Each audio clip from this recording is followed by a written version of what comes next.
Millionaire CEO accidentally opens a door on a cruise ship and freezes when he finds his ex holding the hand of a little girl with his eyes. But before we dive into the full story, let me know where you're watching from and what time it is. Now subscribe to the channel and let's get started. Alexander Harrison stood at the railing of the Celestial Voyager, the cool ocean breeze tousling his expertly styled silver hair. At 52, he'd built Titan Industries from nothing into a $20 billion tech empire that had revolutionized artificial intelligence. Today marked the first day of vacation he'd taken in 3 years. Not that he wanted to be here. The cruise had been his daughter Sophia's idea, a surprise for his birthday that he suspected was really an intervention. "Dad, if you don't slow down, you're going to have another episode," she'd warned, referring to the minor heart attack he'd suffered 6 months ago. The doctors had called it a warning sign. Alexander called it an inconvenience. He checked his Patek Philippe watch, 7:43 p.m. The mandatory lifeboat drill had ended, and he'd escaped the welcome reception after only 15 minutes of small talk with awestruck passengers who recognized him from Forbes covers. Now he had time to review acquisition proposals before dinner. His suite was the crown jewel, the most luxurious accommodation on the ship, occupying half of the uppermost deck with a private jacuzzi, butler service, and panoramic windows. The other half housed the captain's quarters and bridge. Alexander had initially objected to the extravagance, but Sophia insisted he experience true relaxation for once. He scoffed at the thought as he entered his suite, immediately calling his assistant back in New York. "Martin, send me the Fujimoto proposal. Their board meets tomorrow, and I want to review their financials again." "Sir, Ms. Sophia was very clear that—" "Martin!" Alexander's voice dropped an octave. "The proposal. Now." 10 minutes later, he was deep in spreadsheets when a knock interrupted him. His butler, Edwin, entered with a bottle of Macallan 25. "Compliments of Captain Mercer, sir. He hopes you'll join him for a private dinner tomorrow evening." Alexander nodded. "Tell him I'll consider it." The captain probably wanted to discuss a donation to some maritime charity. Everyone wanted something from him. After Edwin left, Alexander poured 2 fingers of scotch, savoring the woody aroma before taking a sip. The liquor burned pleasantly going down. He rarely drank, valuing mental clarity above all else, but tonight called for an exception. The Fujimoto deal was complex, with regulatory hurdles in 3 countries. If he pulled it off, Titan's market valuation would increase by 30% overnight. 3 hours and multiple scotches later, the spreadsheets blurred before his eyes. The ship gently swayed beneath him, a reminder that he was far from his Manhattan penthouse with its solid foundation. He rubbed his temples, checked his watch, 11:27 p.m. He should sleep, start fresh tomorrow. Sophia would lecture him about working if she knew, but she was 14 decks below in her own suite. Alexander loosened his tie and made his way to the bathroom, splashing cold water on his face. The man in the mirror looked tired, the lines around his eyes deeper than he remembered. When had he gotten so old? The scotch had hit him harder than expected, probably because he rarely drank, and he'd had— how many? 4? 5? He couldn't remember. His stomach growled. He'd skipped dinner, too absorbed in work. The ship's guide mentioned a late-night buffet on Deck 8. Some food would help clear his head. Alexander left his suite, navigating the plush corridor to the elevators. The ship was massive. 16 decks, 3,000 passengers, over 1,000 crew members. The crown jewel deck was eerily quiet, reserved for just a handful of ultra-premium suites. Inside the elevator, he pressed the button for Deck 8, leaning against the wall as it descended. The mirrored ceiling reflected his rumpled appearance. He straightened, out of habit. Even tipsy, Alexander Harrison maintained standards. The elevator stopped at Deck 10, admitting an attractive woman in her 40s wearing an elegant evening dress. She nodded politely, standing at a respectable distance. "Enjoying the cruise?" she asked, her accent vaguely European. "It's adequate," Alexander replied curtly. She smiled knowingly. "Not a fan of vacations, Mr. Harrison?" He raised an eyebrow. You have me at a disadvantage. Carmen Vega, I read your biography. Impressive story. Alexander nodded absently. That unauthorized biography had been riddled with inaccuracies, portraying him as ruthless and cold. Not entirely wrong, but it missed the nuance. He didn't build Titan by being warm and fuzzy. The elevator reached Deck 8 and both exited. Carmen gestured toward the ship's stern. The buffet is that way, though I hear the food at the Blue Moon Lounge is better. Less crowded, too. Alexander hesitated, then nodded in thanks, watching as she disappeared down a corridor. Something about her seemed familiar, though he couldn't place it. He found the Blue Moon Lounge half empty, with dim lighting and ocean views through floor-to-ceiling windows. A pianist played soft jazz in the corner. Alexander ordered a club sandwich and coffee, determined to sober up. As he ate, he scrolled through emails on his phone. 3 from Sophia. Hope you're relaxing. Dad, I mean it. No working. At least try to have fun? For me? He smiled despite himself. Sophia was the only person who could make him feel guilty. Ever since her mother died when she was 12, they'd navigated life as a team of 2. She'd grown into a brilliant young woman, graduating from MIT at 20, turning down his offer to join Titan to work for a nonprofit developing technology for developing countries. He was simultaneously proud and baffled by her choice. Alexander finished his sandwich, feeling marginally better. The coffee helped, too. He checked his watch. 12:42 a.m. Time to return to his suite. The ship seemed different at night. Corridors that had been bustling earlier were now deserted, the constant engine vibration more noticeable in the silence. Alexander took the elevator back up, but in his still foggy state, he pressed 15 instead of 16. Deck 15 looked identical to 16. Same cream-colored walls, same plush burgundy carpet. Alexander walked confidently down the corridor, counting doors until he reached what he thought was his suite. He waved his keycard at the sensor. Nothing happened. Frowning, he tried again. Still nothing. Had the magnetic strip demagnetized? He'd have to go to guest services. But first, one more try. This time, to his surprise, the door opened. They must have fixed the system remotely. He stepped inside, immediately sensing something was wrong. The layout was similar but mirrored. Where his sitting area should be was a bedroom, and the lighting was all wrong. Warmer, dimmer. Before he could retreat, he noticed something on the bed that made his blood freeze. Money, stacks and stacks of it, euros, dollars, yen, and currencies he didn't recognize. Beside the money lay several passports, spread open to reveal different names, but with the same face. Carmen, from the elevator. There was also a gun, black and menacing against the white sheets. Alexander sobered instantly. He needed to leave now. But as he turned, the door opened behind him. Carmen stood there, still in her evening dress, her expression shifting from surprise to cold calculation in an instant. "Mr. Harrison," she said softly, closing the door behind her. "This is unexpected." "Wrong room," Alexander said, trying to sound casual. "I'm on deck 16. Carmen smiled, though it didn't reach her eyes. "No, I don't think this is a coincidence at all." She moved to block the door, her hand slipping into her purse. "You see, I was planning to visit you tomorrow. You've saved me the trouble." Alexander's mind raced. Who was this woman? A thief targeting wealthy passengers, some corporate espionage play, or something worse? "I don't know what you think is happening here, but I assure you I just made a mistake with the floor number," he said, summoning the authoritative tone that had cowed countless boardrooms.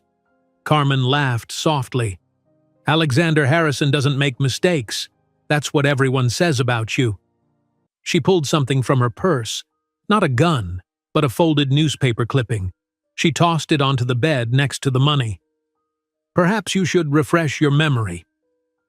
Alexander glanced at the clipping, an old article from about 15 years ago. The headline made his heart skip.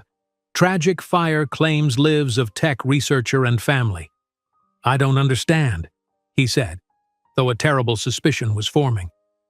My name isn't really Carmen, she said, her accent now distinctly Russian. It was Natalia Petrov. My husband was Mikhail Petrov. Does that name ring a bell, Mr. Harrison? It did. Mikhail Petrov had been a brilliant AI researcher whose work had laid the groundwork for Titan's first major breakthrough. But Petrov had died before Alexander could recruit him, perishing with his wife and daughter in a house fire ruled as an electrical accident. Except, clearly, not all of them had died. Your husband was a visionary, Alexander said carefully. His death was a tragedy for the scientific community. A convenient tragedy for you, Natalia replied coldly. Mikhail refused to sell his patents to you. 1 week later, our house burned down.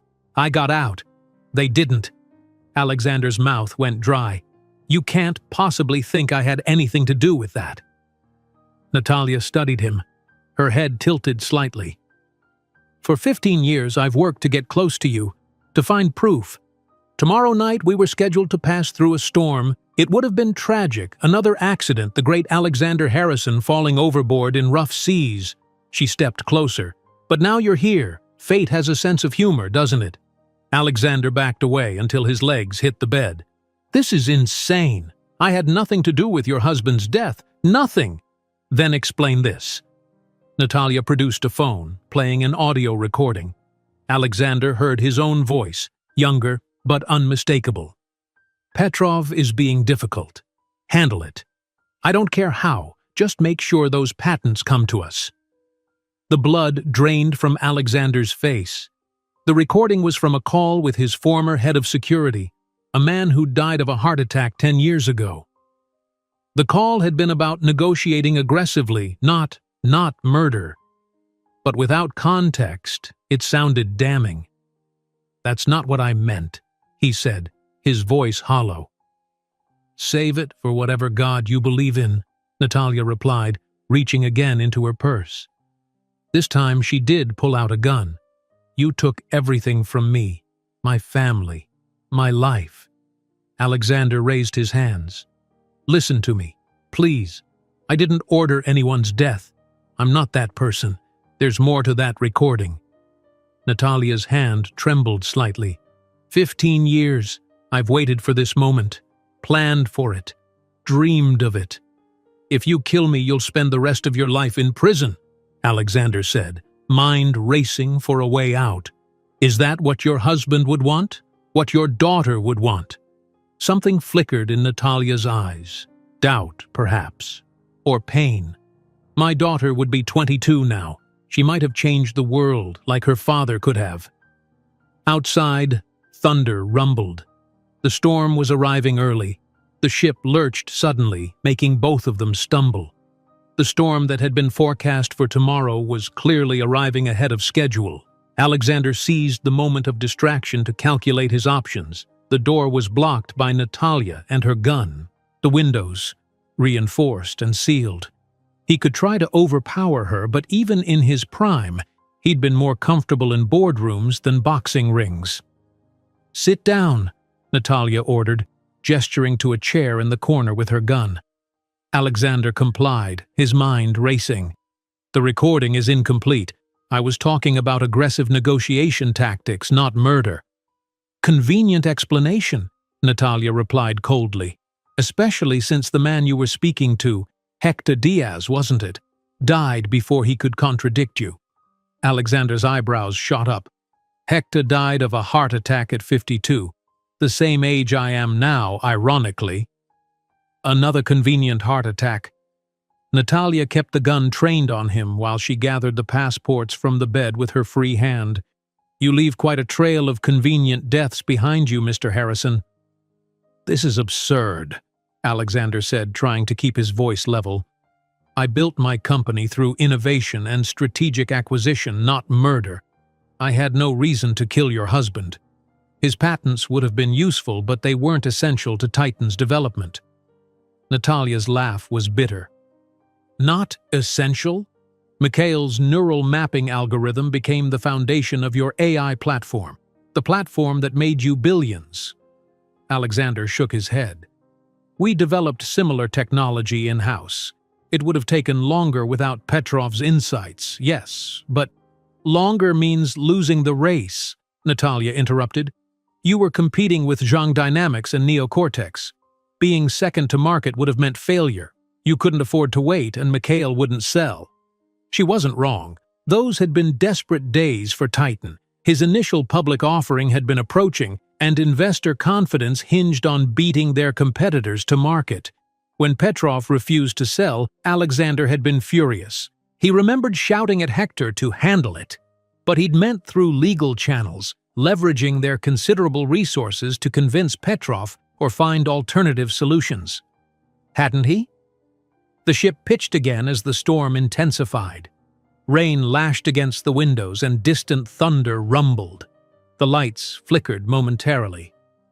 "What do you want?" Alexander asked finally. "If you were going to kill me immediately, you would have done it already." Natalia studied him, her expression unreadable. "I want the truth, then justice." "I'm telling you the truth. I didn't order anyone's death." "Then explain this." She pulled out her phone again, scrolling through files before finding what she wanted. She played another recording. A younger Alexander again. "Petrov's death is unfortunate, but the timing works in our favor. Fast-track the patent acquisitions from his estate before someone else recognizes their value." Alexander felt sick. He remembered that conversation too, a callous business decision in the wake of tragedy. Not evidence of murder, but certainly damning in the current context. "That sounds horrible, I admit," he said quietly. "But it doesn't prove I caused his death. I was opportunistic, not homicidal." "You're a monster!" Natalia spat. "You stepped over my family's ashes to build your fortune." Before Alexander could respond, a fierce knock came at the door. "Security! We've received reports of a disturbance!" Natalia's eyes widened.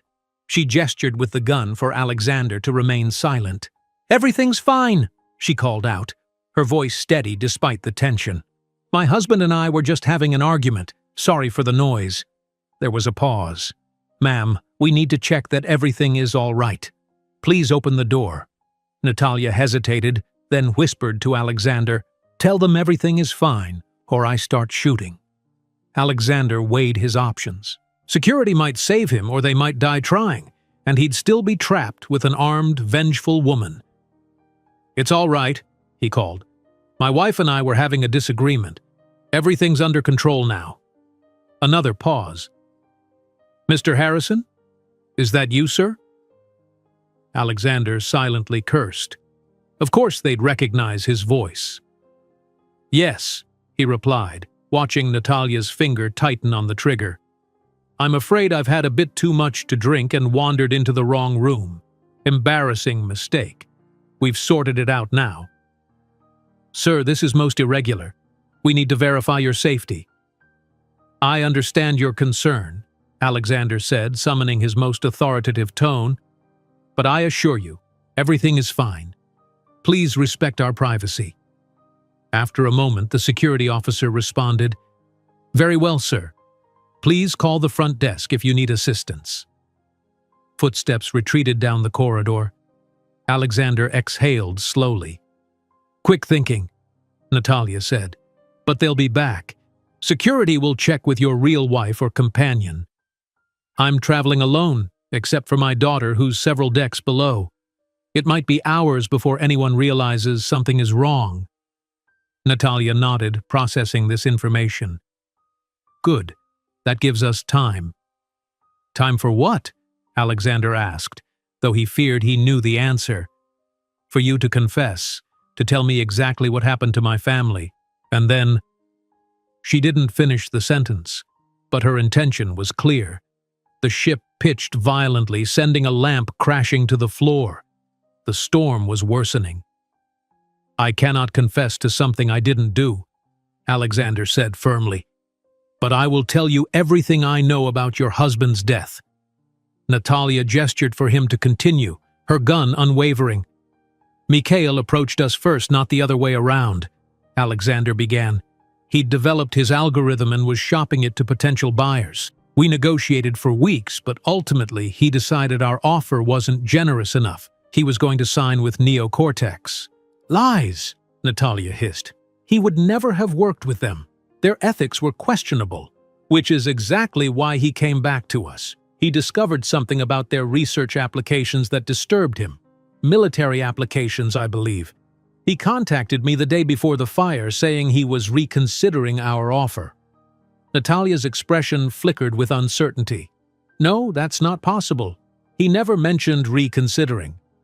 Maybe he wanted to be sure before telling you. I don't know.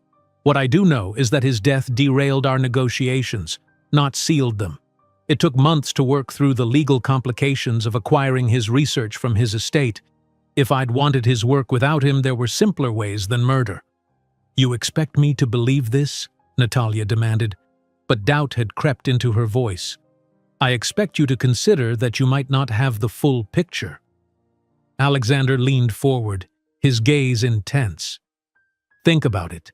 If I were the kind of man who murdered for business advantage, why would I have stopped with Mikhail? Why not eliminate competition directly? Why spend billions on acquisitions when assassination is apparently so easy to arrange? A flash of lightning illuminated the room, followed immediately by a deafening crack of thunder. The lights went out, plunging them into darkness. In the blackness, Alexander tensed, ready to lunge for the gun. But before he could move, emergency lighting activated, bathing the room in a dim red glow. Natalia stood exactly where she had been, the gun still pointed at his chest. "Nice try," she said. "Don't mistake uncertainty for vulnerability." The ship's PA system crackled to life. "Attention all passengers. Due to unexpected severe weather, we are experiencing technical difficulties. Please remain in your cabins. Emergency protocols are in effect. This is not a drill. Repeat, this is not a drill." "Sounds serious," Alexander commented, trying to gauge how the development might affect his situation. "It changes nothing between us," Natalia replied, though she glanced nervously at the violently swaying chandelier. "It changes everything," Alexander countered. "If this ship is in genuine danger, killing me might mean condemning yourself as well. You'd never get off a sinking cruise liner in the middle of a storm without raising questions." The logic seemed to penetrate. Natalia frowned, considering her options. Alexander pressed his advantage. "I understand your need for justice. I really do. But what if you've been pursuing the wrong man? What if someone else arranged the fire that killed your family?" "Who else would have benefited?" Natalia demanded. "Neocortex, for one. They lost a valuable algorithm to a competitor. And there were rumors years ago about their connections to less than reputable elements."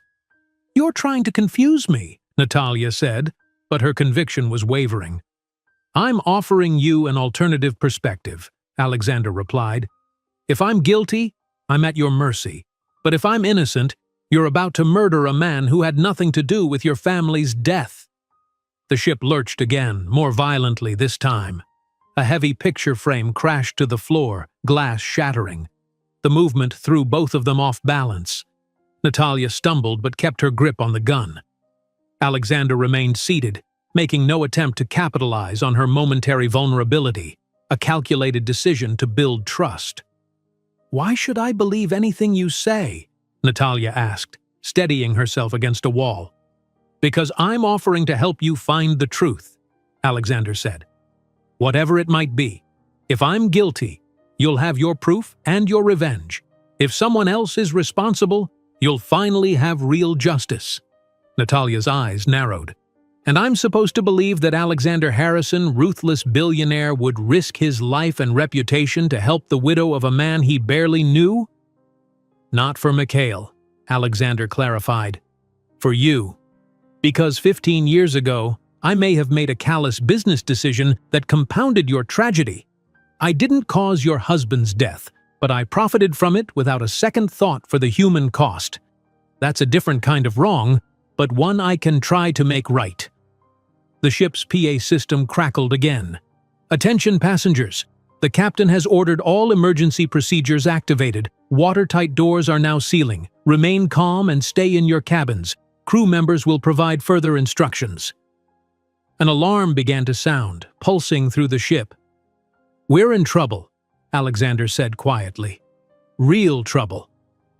Natalia looked torn. The gun still pointed at him, but her attention increasingly divided between her vengeance and their worsening situation. "How do I know this isn't just another corporate manipulation?" she asked. "You don't," Alexander admitted. "Not yet. But right now, we might have bigger problems than our past." As if to emphasize his point, the ship groaned ominously, the metal hull protesting against the battering of the storm. Something heavy crashed outside in the corridor, followed by shouts and running footsteps. "We need to get to a higher deck," Alexander said urgently. "If the watertight doors are sealing, parts of this ship are already flooding." Natalia hesitated, the conflict evident in her expression. 15 years of focused hatred collided with the immediate threat to her survival. "If we get out of this," she said finally, "I'll still want answers. Real ones." Alexander nodded. "And I'll help you find them. I give you my word."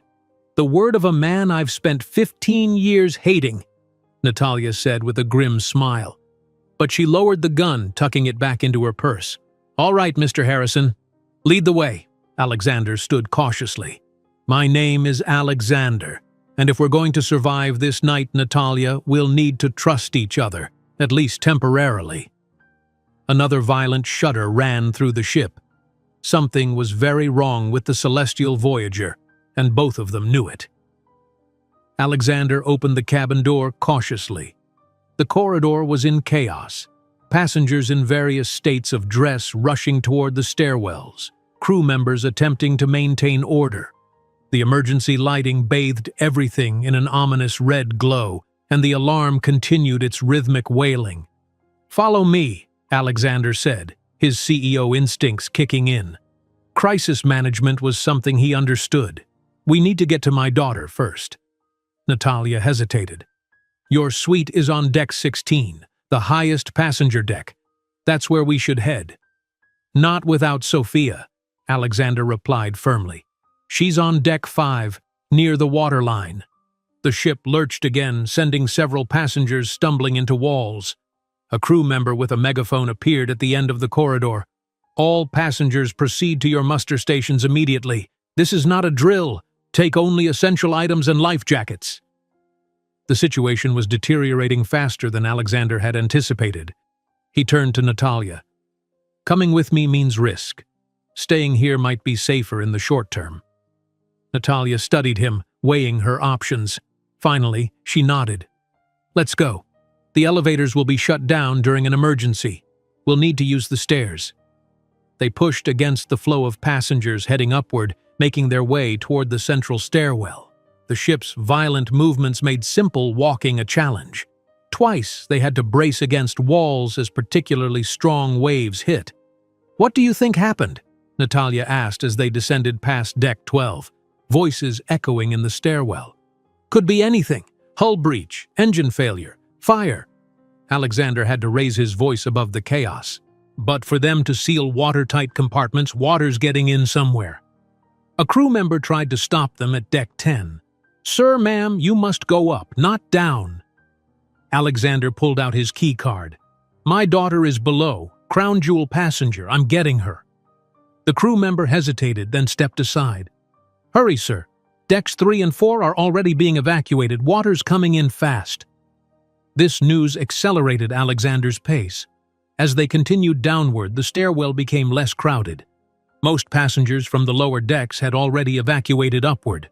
By the time they reached deck 6, they were alone in the stairwell. "The storm shouldn't be causing this much damage," Natalia said, her security training evident in her assessment. "Modern cruise ships are built to withstand far worse conditions." "Unless something was already wrong," Alexander replied grimly. "Mechanical failure, structural weakness." The door to deck 5 was heavy, requiring both of them to push it open against the pressure differential.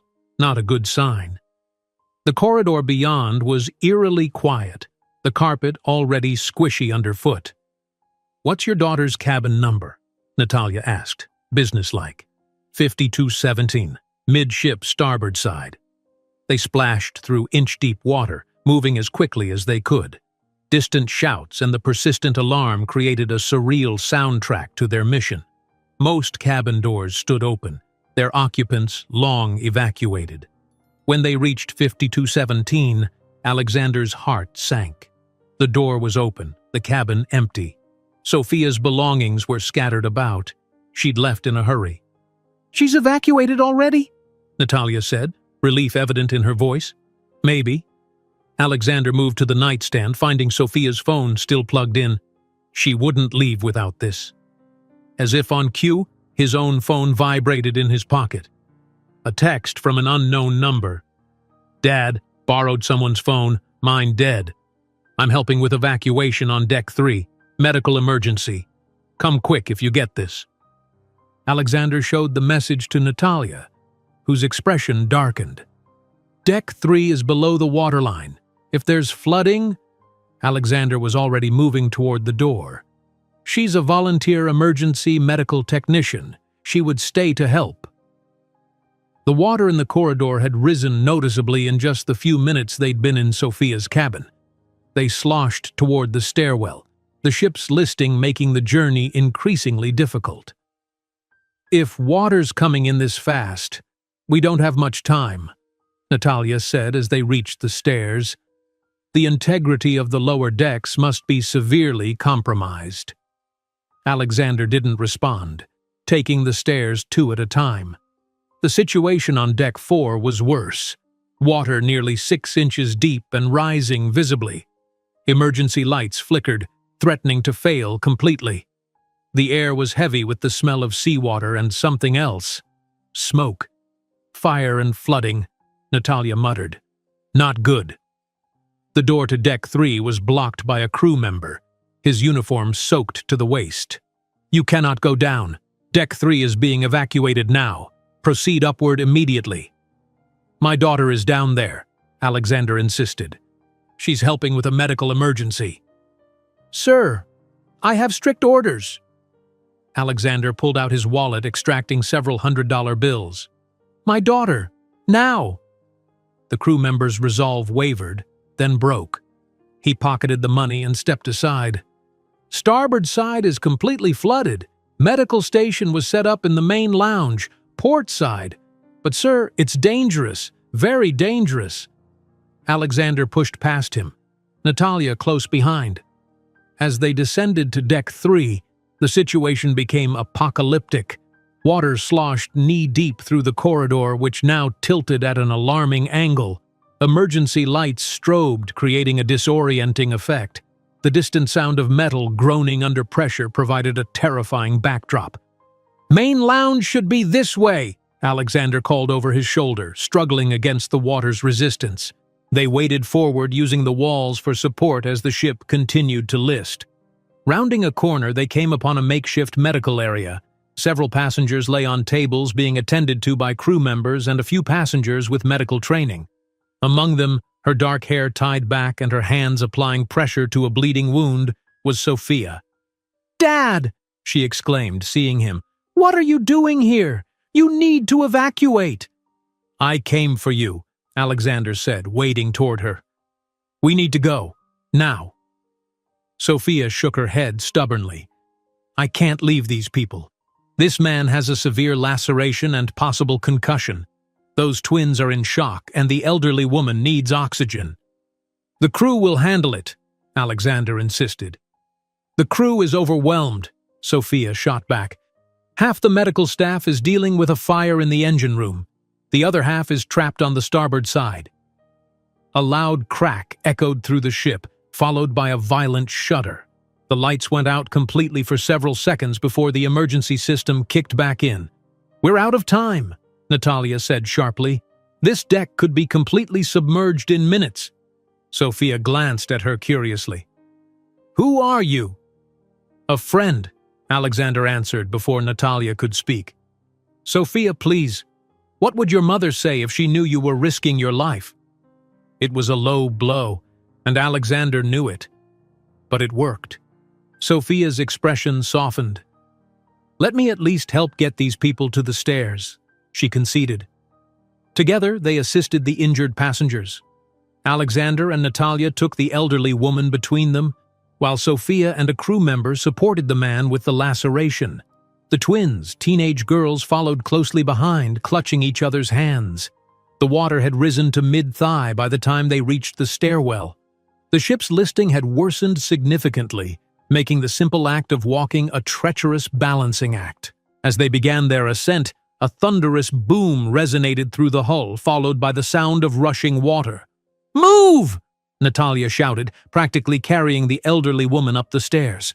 They reached deck 4 just as a torrent of seawater burst through the door below, quickly filling the stairwell behind them. The crew member who had been bringing up the rear was caught in the deluge, disappearing beneath the churning water before anyone could react. "Oh my God," Sophia whispered, her face pale with shock. "Keep moving," Alexander urged, fighting his own horror at what they'd just witnessed. "Up to deck 8 at least." They continued their ascent, the injured passengers slowing their progress considerably. By the time they reached deck 6, exhaustion was setting in. The elderly woman had lost consciousness, becoming dead weight between Alexander and Natalia. "We need to rest," Sophia insisted, noting the labored breathing of the man she was helping. "Not here," Natalia replied. "At least 2 more decks." The twins began to cry, the reality of their situation finally overwhelming their shock. Sophia put an arm around them, murmuring reassurances that sounded hollow even to her own ears. "Everyone dies someday," one of the twins said between sobs. "I just didn't think it would be today." "Nobody's dying today," Alexander stated with the same unshakable confidence that had carried Titan through its darkest hours. "Not on my watch." They pushed onward, finally reaching deck 8. The situation here was more controlled. Crew members had set up a proper triage area in the main dining room, which was already crowded with injured passengers. Medical staff quickly took charge of their small group, allowing Alexander, Sophia, and Natalia to collapse into chairs at an empty table. "Thank you," Sophia said to Natalia, extending her hand. "I'm Sophia Harrison." "Natalia," she replied simply, shaking the offered hand. "How do you two know each other?" Sophia asked, looking between them. Alexander and Natalia exchanged a loaded glance. "It's complicated," Alexander answered. "We have mutual business interests." Sophia raised an eyebrow, clearly not buying the explanation, but the ship chose that moment to lurch violently again, sending dishes crashing from tables all around them. The lights flickered ominously. A crew member with a megaphone appeared at the entrance to the dining room. "Attention! The captain has ordered all passengers to proceed to the boat deck immediately. I repeat, all passengers to the boat deck immediately. This is an evacuation order." Panicked murmurs spread through the room, quickly escalating to shouts and movement. "We need to get to deck 16, Alexander said, standing. "My suite has direct access to a private lifeboat. It's our best chance." "What about them?" Sophia asked, gesturing to the injured passengers they'd helped. "They're in good hands now," Natalia said, her tone surprisingly gentle. "We can't help anyone if we don't survive ourselves." Sophia looked torn, her compassionate nature warring with survival instinct. "Dad, what's really happening to the ship?" Alexander placed his hands on his daughter's shoulders, looking directly into her eyes so like her mother's. "I don't know, but it's bad and getting worse. I need you to trust me now." After a moment, Sophia nodded. "Lead the way." They fought through the growing chaos, making their way back to the stairwell. The crowd was moving upward, toward the boat deck on deck 14. Swimming against this human current would be nearly impossible. "We need another route," Natalia said, reading Alexander's thoughts. "Service stairs," he replied. "This way." He led them down a side corridor, using his crown jewel access card to unlock a door marked "Crew Only." Beyond it lay a utilitarian stairwell, currently empty. "How did you know about this?" Sophia asked as they began to climb. "I studied the ship's layout before boarding," Alexander replied. "Force of habit." Natalia gave him an appraising look. Always preparing for contingencies, some things don't change. Their progress was steady but grueling. By the time they reached Deck 12, all three were breathing heavily. The ship's increasing tilt made the climb more challenging with each passing minute. "Almost there," Alexander encouraged, though his own legs were burning with exertion. A violent shudder ran through the ship, stronger than any before. The stairwell groaned around them, metal straining against forces it was never designed to withstand. "Hurry!" Natalia urged, her voice tight with tension. As they climbed past Deck 14, a deafening explosion somewhere below them rocked the entire vessel. The stairwell swayed sickeningly, lights blinking out and plunging them into total darkness. "Dad!" Sophia's voice was small with fear. "I'm here!" Alexander reached for her hand in the blackness. "We're almost there. Just a little further." In the dark, their progress slowed to a cautious crawl. After what seemed like an eternity, they reached the door to Deck 16. "This is it," Alexander said, feeling for the handle. "Once we're through, my suite is just down the corridor to the right." He pushed against the door. It didn't budge. "It's stuck," he grunted, shoving harder. Natalia added her weight to his, and together they forced the door open enough to squeeze through. The corridor beyond was dimly lit by emergency lighting and tilted at an alarming angle. "The ship is capsizing," Natalia stated flatly. "We need to hurry." They moved as quickly as they could down the listing corridor, bracing against the wall for balance. When they reached the crown jewel suite, Alexander swiped his card with shaking hands. For a heart-stopping moment, nothing happened. Then, mercifully, the lock clicked open. Alexander's suite was in disarray. The violent movements of the ship had sent furniture sliding, lamps crashing to the floor, and the contents of drawers spilling across the tilting surfaces. Through the panoramic windows, lightning illuminated the churning sea below, casting brief, harsh shadows across the room. "The private lifeboat access should be through here," Alexander said, leading them toward a door near the master bedroom. "You have a private lifeboat?" Sophia asked incredulously. "That seems a bit excessive, even for you." "It's a standard feature of the crown jewel suite," Alexander replied, pushing open the door to reveal a small equipment room. On the far wall was a sealed hatch with a digital control panel. "It's designed for VIPs who might need discreet evacuation." Natalia's eyes narrowed. Convenient. Alexander approached the control panel and entered a code. Nothing happened. He tried again with the same result. "It's not working," he muttered, examining the panel more closely. A small red light blinked in the corner. "The system's gone into lockdown. It's connected to the ship's main computer." "Can you override it?" Sophia asked. Alexander shook his head. "Not without the captain's authorization code." Another violent shudder ran through the ship, stronger than before. The lights flickered ominously. "We need another plan," Natalia said, her voice tense but controlled. "The ship's primary lifeboats are on Deck 14. If we hurry, we might still secure spots." "They'll be in chaos by now," Alexander countered. "Overcrowded, possibly unsafe." "Better than drowning," Sophia pointed out. Alexander ran a hand through his hair, his mind racing through alternatives. "Wait, there's another option. The captain's emergency escape pod. It's connected to the bridge, adjacent to this deck." Natalia's expression sharpened with interest. "Would it still be there? Surely the captain would use it." "Captain goes down with his ship," Alexander said grimly. "Maritime tradition. Besides, he's responsible for the passengers. He'd be coordinating the main evacuation." Another lurch, more violent than any before. The suite's massive windows groaned under the mounting pressure. "Those windows won't hold much longer," Natalia warned. "How do we access the bridge?" "There's a service corridor that connects all the VIP suites to the bridge for security purposes." Alexander moved to what appeared to be a closet door, swiping his key card again. The door clicked open, revealing a narrow passageway. "This way." The corridor was utilitarian, steel walls, minimal emergency lighting, and completely at odds with the luxury of the suite they'd just left. As they made their way forward, the ship's tilt became increasingly treacherous, forcing them to brace against the walls for balance. "Dad," Sophia said quietly, bringing up the rear, "what's really happening? This isn't just about a storm."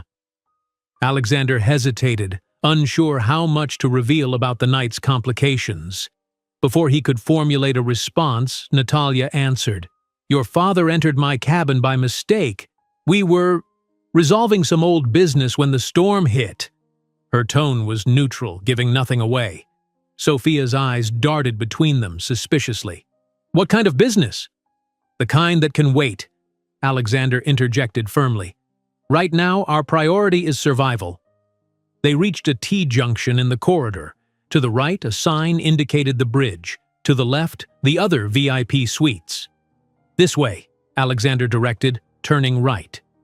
Before they could proceed, a figure emerged from the shadows ahead, blocking their path. It was a man in a crew uniform, though not the standard one worn by regular staff. His insignia marked him as part of the ship's security detail. "Stop right there," he ordered, his hand resting on what was unmistakably a holstered weapon. Alexander raised his hands slightly, stepping protectively in front of Sophia. "We're trying to reach the bridge. The emergency evacuation systems in my suite have failed." The security officer's gaze shifted from Alexander to Natalia, his eyes narrowing with recognition. "You're not authorized to be here. Turn around now." "Listen." Alexander employed his most reasonable tone, the one that had closed billion-dollar deals. "We're in a life-threatening situation. The ship is clearly in serious trouble. We just need access to the emergency pod." "The pod is reserved for the captain and essential crew only," the officer replied mechanically. "Return to the main evacuation routes immediately." Natalia stepped forward, her posture subtly shifting. Alexander recognized the stance of someone prepared for physical confrontation. "We don't have time for this," she said, her accent thickening slightly with tension. The security officer's hand moved to his weapon, but Natalia was faster. In a fluid motion, Alexander could barely follow. She closed the distance between them, struck the man's wrist to deflect his grab for the gun, then delivered a precise blow to his solar plexus. The officer doubled over, gasping for breath. Natalia followed with a measured strike to the base of his skull, and he crumpled to the floor, unconscious. Sophia stared, wide-eyed. "Who are you?" "Former security specialist," Natalia replied tersely, checking the officer's pulse. "He'll live. Come on." Alexander exchanged a glance with his daughter, whose expression demanded an explanation he couldn't give right now. They continued down the corridor, stepping carefully over the unconscious officer. The bridge access door was locked with another keypad. Alexander examined it, then turned to Natalia. "Any ideas?" She studied the mechanism. Standard 4-digit maritime security code, usually derived from the ship's registration date. She thought for a moment, then entered 4 numbers. The door remained locked. "Worth a try." "Let me," Sophia said, gently pushing forward. She examined the keypad closely, then pulled a compact mirror from her pocket. Angling it carefully, she blew a soft breath over the keys. The most frequently used numbers show fingerprint residue. She entered a combination, and the lock clicked open. "Basic forensics." Alexander couldn't help the surge of pride. "When did you learn that?" "Volunteer work with search and rescue," Sophia replied with a tight smile. "You might know about it if you ever read my emails." The bridge was eerily empty, abandoned consoles still displaying critical ship data, chairs overturned in haste. Through the massive forward windows, they could see the full fury of the storm, waves towering higher than seemed possible, rain lashing sideways against the glass. "Where's the pod?" Sophia asked, surveying the high-tech equipment. Alexander pointed to a sealed door at the rear of the bridge. "Through there." The ship pitched violently again, sending them staggering. Warning lights flashed across multiple consoles, and an automated voice announced calmly, "Critical hull breach detected. Compartments 7 through 12 compromised. All personnel evacuate immediately." They hurried to the emergency pod access. The door was secured with both a keypad and a manual wheel lock. Natalia immediately set to work on the keypad while Alexander grappled with the wheel. "It's stuck," he grunted, straining against the mechanism. "Let me help!" Sophia joined him, adding her strength to his. Slowly, the wheel began to turn. Meanwhile, Natalia had bypassed the keypad. "Got it," she announced as a green light illuminated above the control panel. With a final effort, Alexander and Sophia rotated the wheel completely. The door hissed open, revealing a small spherical pod with 6 seats. "Everyone in," Alexander directed. Sophia entered first, followed by Natalia. As Alexander prepared to follow, a new voice stopped him cold. "I'm afraid I can't let you take that pod, Mr. Harrison." Alexander turned to find Captain Mercer standing in the bridge entrance, flanked by 2 security officers with drawn weapons.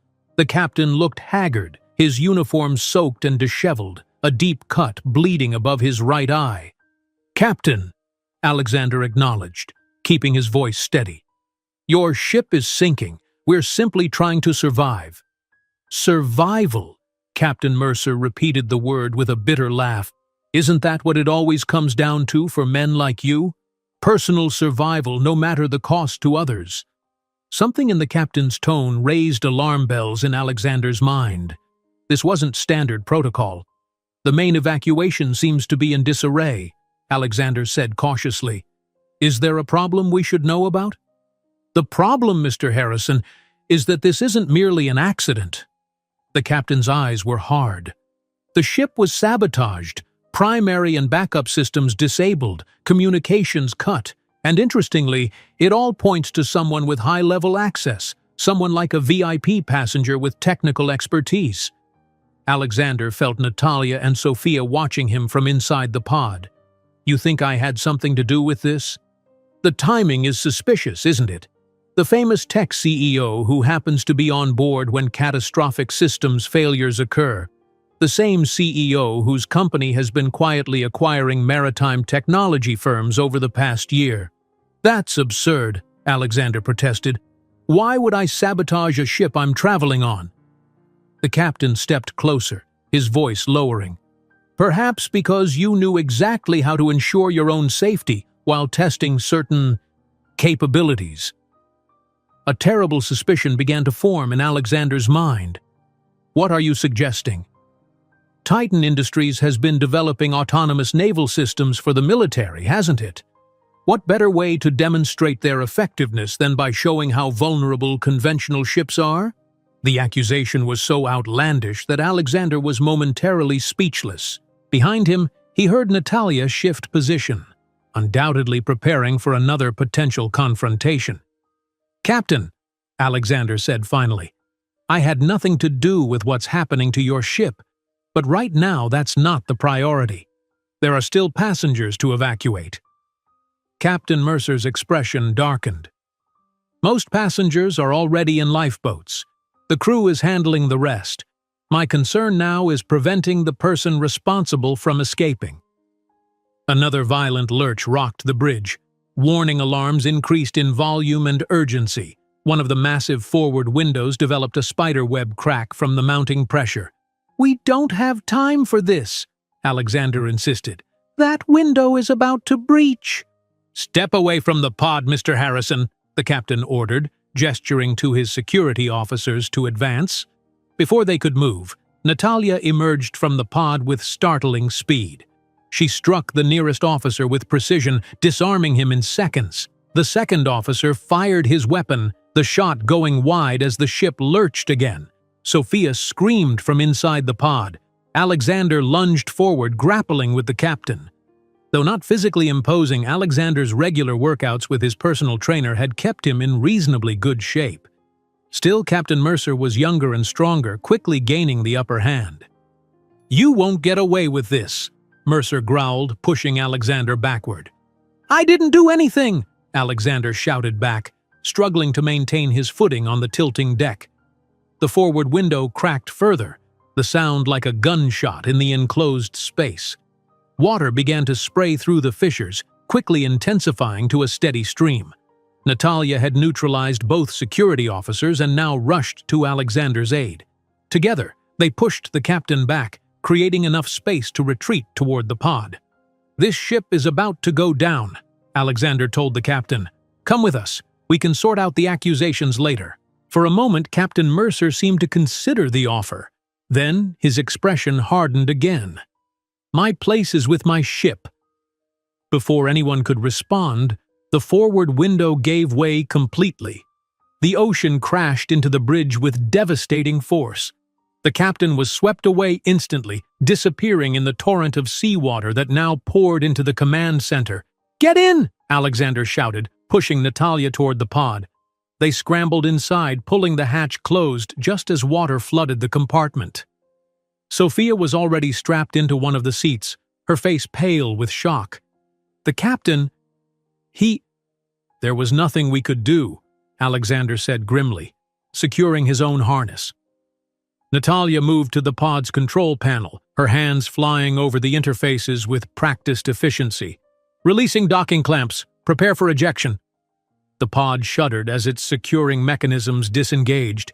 Through the small porthole windows, they could see the bridge rapidly filling with water. "Ejecting now," Natalia announced, pressing a series of buttons in quick succession. With a stomach-lurching jolt, the pod shot away from the dying ship, propelled by compressed air into the raging storm beyond. The ocean immediately claimed them, massive waves batting the small craft like a toy. The pod's stabilization systems struggled to compensate, resulting in a nauseating series of rolls and pitches. Inside, the three occupants held tight to their harnesses, watching through the portholes as the celestial Voyager's lights flickered and then began to dim section by section. "It's really sinking," Sophia whispered, tears streaming down her face. "All those people—" "The lifeboats deployed," Alexander reassured her, hoping he was right. "Most of them should have gotten off in time." Natalia was focused on the pod's navigation system. "The pod has emergency satellite communication capabilities. It's trying to establish a connection now. Once it does, it will transmit our position to the nearest rescue services." Alexander nodded, then turned to his daughter.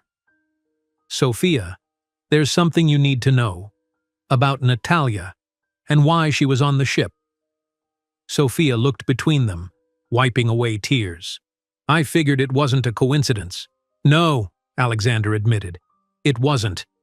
The escape pod pitched wildly in the churning sea, its stabilization systems fighting a losing battle against waves that seemed to grow more monstrous by the minute. Through the portholes, occasional flashes of lightning illuminated the horrifying spectacle of the celestial Voyager. The once magnificent cruise ship was listing severely, its lights flickering as it succumbed to the relentless ocean. Inside the pod, the atmosphere was thick with tension. Alexander sat across from Natalia, their knees almost touching in the confined space. Sophia looked between them, her expression a complex mixture of fear, confusion, and determination.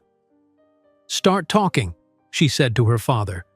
"Who is she really, and why was she on the ship?" Alexander took a deep breath. Natalia's husband was Mikhail Petrov, a brilliant AI researcher who died in a house fire 15 years ago, along with their daughter. Recognition dawned in Sophia's eyes. "Petrov, the neural mapping algorithm, it's the foundation of our core technology." "Yes," Alexander confirmed. "After his death, we acquired the patents from his estate. It accelerated our development by years." "And she thinks you had something to do with the fire," Sophia concluded, the pieces falling into place. She turned to Natalia. "That's why you were on the ship? To confront him?" "To kill him," Natalia corrected, her voice steady despite the pod's violent movements. "After 15 years of investigation, I believed I had proof that your father ordered my family's murder to acquire my husband's research." Sophia's eyes widened. "That's insane. My father would never." "I showed her the recordings," Alexander interrupted quietly. Old phone calls that sound incriminating out of context. It's understandable why she reached the conclusion she did. The pod lurched sharply as a particularly massive wave struck. Warning lights flashed on the control panel and the navigation system emitted a series of urgent beeps.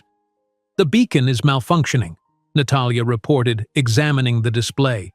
"The storm is interfering with the satellite connection." "Can you fix it?"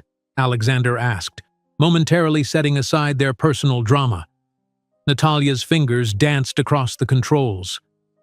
"I can try to boost the signal, but we're fighting both the weather and potentially damaged equipment." While Natalia worked, Sophia leaned toward her father. "Did you," she asked in a low voice, "have anything to do with the fire?" Alexander met his daughter's gaze directly. "No, I would never order someone's death, Sophia. You know me. What kind of man have I been to you? Distant sometimes, yes. Workaholic, certainly. But a murderer?" Sophia studied him, then nodded slowly. "I believe you." She turned to Natalia. "But that doesn't explain what the captain was talking about. Why did he think you sabotaged the ship?" "That," Alexander admitted, "I have no explanation for. Titan has acquired some maritime technology companies, but nothing related to military applications. And I certainly wouldn't sink a cruise ship with thousands of innocent people, including my own daughter, on board." Natalia looked up from the control panel. "The sabotage accusation wasn't in my research. If it's true, someone else is involved." A terrible thought struck Alexander. Unless the captain wasn't accusing me. Both women looked at him quizzically. "Think about it," Alexander continued. "He said the sabotage pointed to someone with high-level access and technical expertise. He assumed it was me because of Titan's acquisitions, but what if the real target was someone else on board? Someone like Mikhail Petrov's widow," Sophia finished, looking at Natalia with new understanding. Natalia shook her head emphatically. "I had nothing to do with sabotaging the ship. My plan was focused entirely on your father." "But someone might have known you were tracking me," Alexander suggested. "Someone who wanted to eliminate both of us, making it look like an accident." The implications hung in the air as another wave slammed into the pod, sending them lurching sideways. The lights dimmed momentarily before stabilizing. "The hull integrity is holding," Natalia reported, "but our power reserves are draining faster than they should. The life support system is consuming too much energy." "How long do we have?" Sophia asked. "At this rate? Maybe 6 hours before critical systems start failing?" Alexander rubbed his temples, trying to think through their options. "What about manual controls? Can we navigate to shore?" Natalia shook her head. "This model is designed for short-term survival until rescue, not extended navigation. We have minimal propulsion capabilities. Enough to avoid immediate hazards but not to make significant headway against these currents. So we're stuck waiting for rescue that might not come because our beacon is malfunctioning," Sophia summarized grimly. "There's something else we should consider," Alexander said, his expression troubled. "If someone did deliberately sink that ship to eliminate us, they might be monitoring rescue channels." The implication was clear. Their rescue might turn into an ambush. Sophia's scientific mind engaged with the problem. "If the beacon is broadcasting our exact coordinates, we're sitting ducks. But maybe we can modify it, send a distress signal without precise location data?" Natalia considered this. "Possibly. I could try to corrupt part of the data packet, enough that legitimate rescue would know there are survivors, but not exactly where." "Do it," Alexander directed. Then, more gently, "Please." While Natalia worked on modifying the beacon, Alexander turned back to his daughter. "I'm sorry you're involved in this, Sophia. This vacation was supposed to be relaxing." She gave a short, incredulous laugh. "When has anything with you ever been relaxing, Dad?" Then, more seriously, "But I want to understand everything. If you didn't have Natalia's family killed, who did? And why would they want to eliminate both of you now?" Alexander leaned back in his seat, weariness etching new lines in his face. I've been asking myself the same questions. The timing is what bothers me most. Why now, after 15 years? Something must have changed, Sophia suggested. Some new development that makes you both a threat. Natalia spoke without looking up from her work on the beacon. 2 weeks ago, I acquired new evidence. An archived security camera footage from a gas station near our house, showing a man entering our neighborhood the night of the fire. I was still trying to identify him. Do you still have this footage? Alexander asked sharply. On a secure cloud server, yes, along with all my other research. That could be it, Sophia interjected. Someone discovered you were getting close to the truth and decided to eliminate both of you before you could connect the dots. But who? Alexander wondered aloud. Who benefits from both of us being dead? The pod groaned as it crested another massive wave, then plunged sickeningly into the trough beyond. Sophia gripped her harness, knuckles white. I think I've managed to corrupt the location data, Natalia announced. The beacon is transmitting that there are survivors, but the coordinates are scrambled. Any legitimate rescue operation will still search the general area of the ship's last known position. Good work, Alexander acknowledged. Then, after a moment's hesitation, I want to see all your research, everything you've gathered about Mikhail's death. If we survive this, I give you my word, we'll find out who was really responsible. Natalia studied him, searching for deception. Why would you help me? Because if I'm not responsible, and I'm not, then someone else used my name and my company to murder your family. Someone who's now trying to tie up loose ends by killing us all. I take that very personally. Another violent lurch interrupted their conversation. This time, a sharp cracking sound accompanied the movement. That wasn't good, Sophia said, her voice tight with fear. Natalia quickly checked the pod's diagnostic systems. We've sustained damage to the outer hull, nothing critical yet, but another impact like that could compromise our integrity. Can we dive deeper? Alexander suggested. Get below the worst of the surface turbulence? This isn't a submarine, Natalia replied. It's designed to float. We can partially submerge for short periods, but it would accelerate our power consumption. The storm showed no signs of abating. Lightning continued to slash across the sky, illuminating mountainous waves that seemed intent on swallowing their tiny vessel. The remains of the celestial voyager were now barely visible in the distance, most of its bulk having surrendered to the depths. I keep thinking about what the captain said, Sophia mused, her analytical mind still working despite their dire circumstances. About Dad testing military capabilities. It makes no sense. Titan doesn't develop weapons systems. No, Alexander agreed, but several of our subsidiaries work on dual-use technologies, systems that have both civilian and potential military applications. Like what? Natalia asked.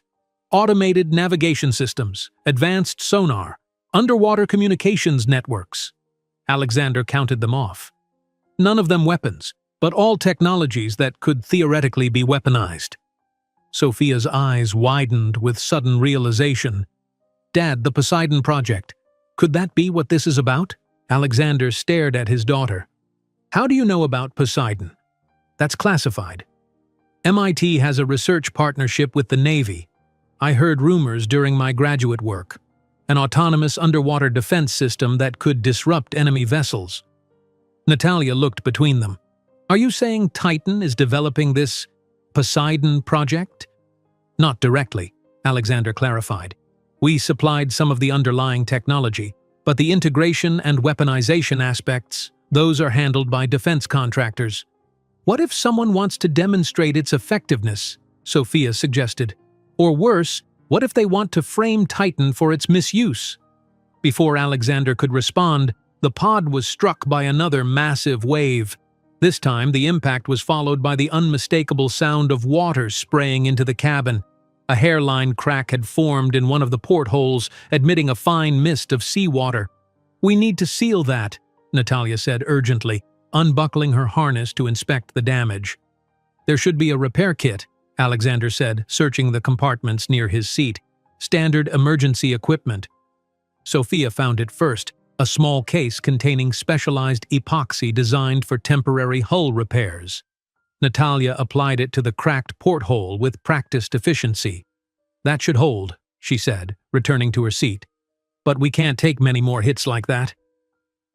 The conversation about Poseidon and potential motives had been momentarily sidelined by the immediate threat, but Alexander's mind continued to work on the problem. If someone was indeed trying to demonstrate or weaponize technology that Titan had helped develop, the implications were staggering. "We need to survive this," he said with renewed determination, "not just for ourselves, but because what's happening here could be much bigger than us." Natalia nodded grimly. "Agreed. But first, we need to live through this storm." As if in response to her words, a particularly violent lightning strike illuminated the chaos around them. In that brief electric moment, Sophia gasped and pointed through one of the intact portholes. "Look, there's another pod." Sure enough, barely visible among the massive waves, was another escape craft similar to their own.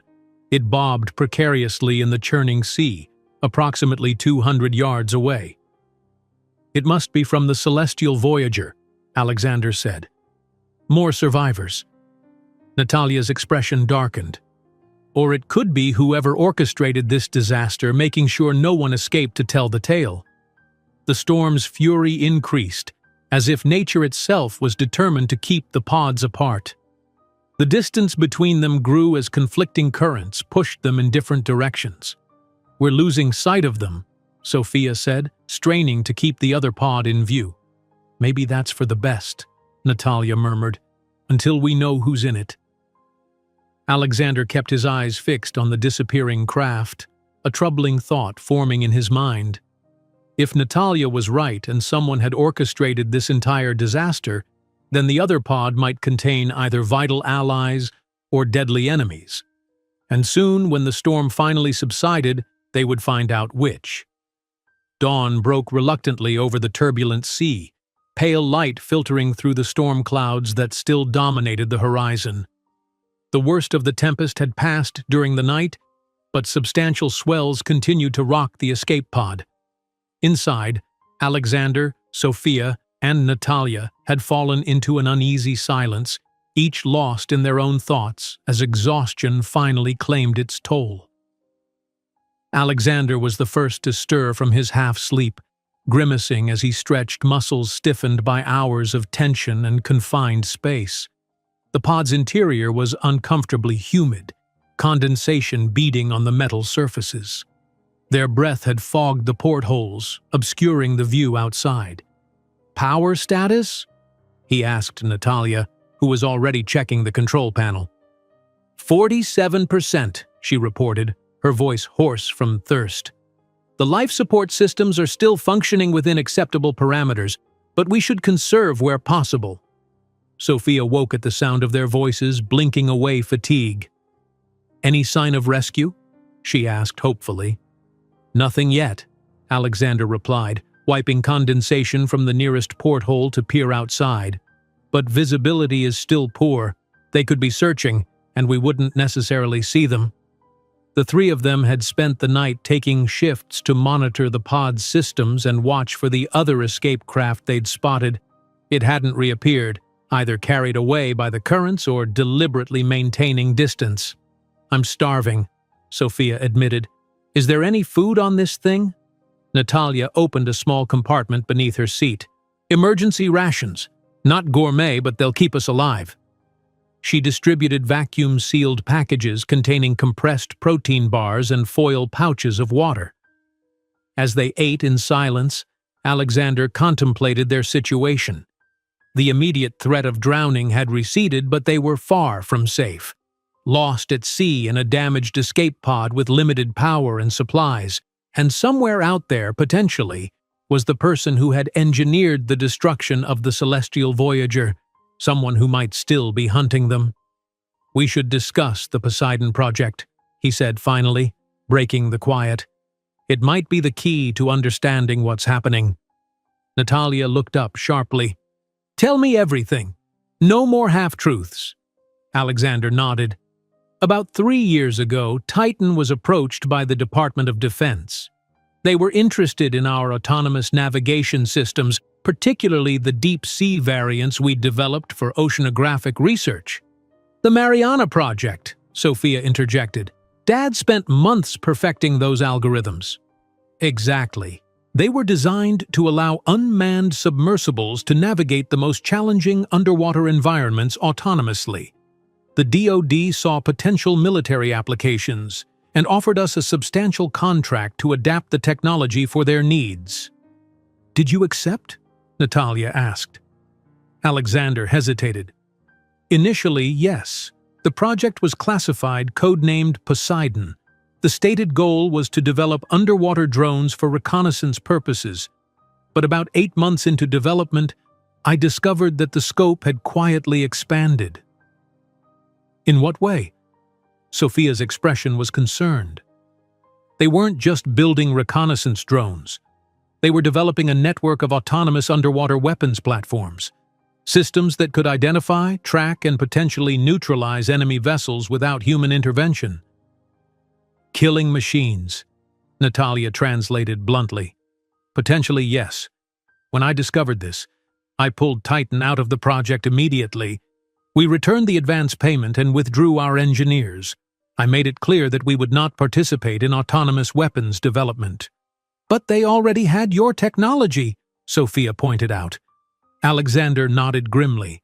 They had the foundation, yes, but not the full implementation. Or so I thought. What do you mean? Natalia pressed.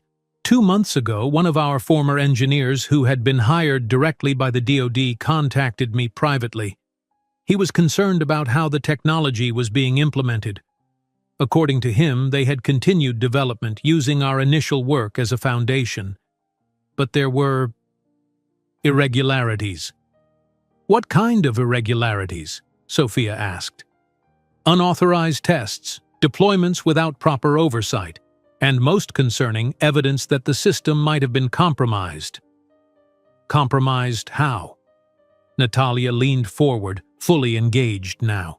The engineer believed someone had inserted a backdoor into the command architecture, something that would allow a third party to override the established protocols and take control of the entire network.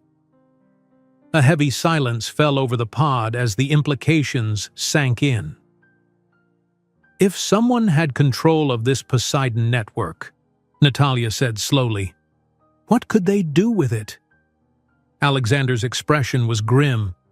Theoretically, disable or destroy any ship in the operational area, all while making it look like an accident or a catastrophic system failure.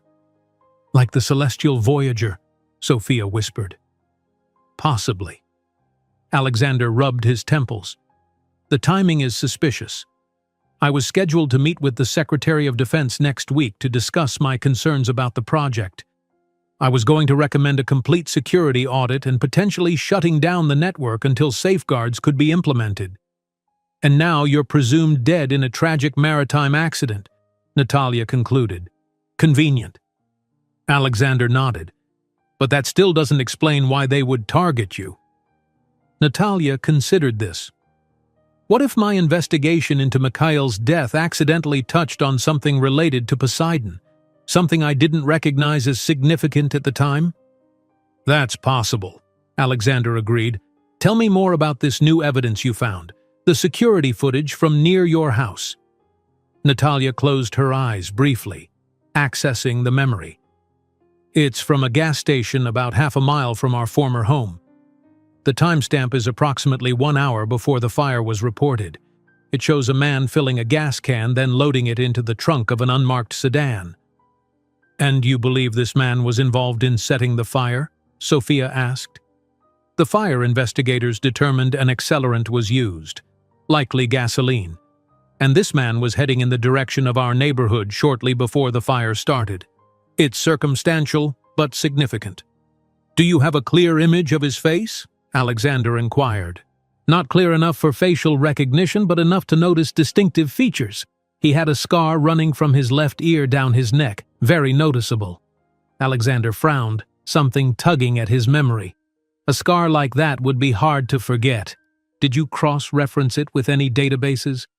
I was in the process of doing so when I discovered you would be on the Celestial Voyager.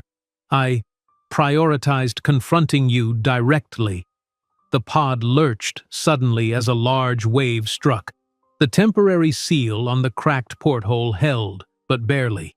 A warning light flashed on the control panel. "Power drop," Natalia reported, checking the systems. "Down to 41%. Something's draining our reserves faster than it should." Sophia moved to examine the control panel with her. Could be damage to the power cells from the impact last night, or maybe water seepage causing a short somewhere. While they investigated, Alexander continued to contemplate the scarred man from the gas station footage. Something about the description nagged at him, a connection hovering just beyond his grasp. "We need to reduce power consumption immediately," Natalia announced. "I'm going to shut down all non-essential systems." The interior lights dimmed significantly, leaving them in semi-darkness broken only by the glow of essential displays and the weak natural light filtering through the fogged portholes. "What about the distress beacon?" Alexander asked. "Still transmitting, but at reduced power. It's our best hope for rescue." Sophia had been quiet, her scientific mind working through calculations. At the current rate of power loss, how long until critical systems fail? Natalia hesitated. Without knowing exactly what's causing the drain, maybe 4 hours? 5 at most? The gravity of their situation settled over them anew. They were running out of time. "I've been thinking about the other pod," Sophia said suddenly. "If it is whoever sabotaged the ship, why would they be in an escape pod at all? Wouldn't they have arranged their own extraction?" "Unless something went wrong with their plan," Alexander suggested. "Maybe the ship sank faster than anticipated, forcing them to use an escape pod like everyone else. Or maybe they're innocent survivors like us," Natalia added, though her tone suggested she thought this unlikely. The conversation was interrupted by a faint but distinct sound, the rhythmic whop, whop, whop of helicopter rotors in the distance. "Do you hear that?" Sophia scrambled to one of the portholes, wiping away condensation to peer outside. Alexander and Natalia joined her, crowding around the small circular window. At first, they saw nothing but gray sky and churning sea. Then, emerging from the clouds, a dark shape appeared, unmistakably a helicopter moving in a search pattern. "They found us!" Sophia exclaimed, hope lighting her features. But Alexander and Natalia exchanged a wary glance. "How do we know it's a legitimate rescue operation?" Natalia asked quietly. "If someone orchestrated the ship's sinking, they might be monitoring the area to ensure there are no survivors." "Does the pod have any way to analyze the aircraft?" Alexander asked. "Identify if it's Coast Guard or military?" Natalia checked the systems. "There's a basic radar, but it doesn't have identification capabilities. All I can tell is size and speed." "It's coming closer," Sophia reported, still watching through the porthole. Wait, I can see markings. It looks like Coast Guard colors." Relief washed over Alexander, but Natalia remained skeptical. "That doesn't necessarily mean anything. Markings can be falsified." "We need to make a decision," Alexander said grimly. "If it's legitimate rescue, this might be our only chance. If it's not, we could be signaling our executioners," Natalia finished. The helicopter was now clearly visible, executing a methodical search pattern approximately half a mile from their position.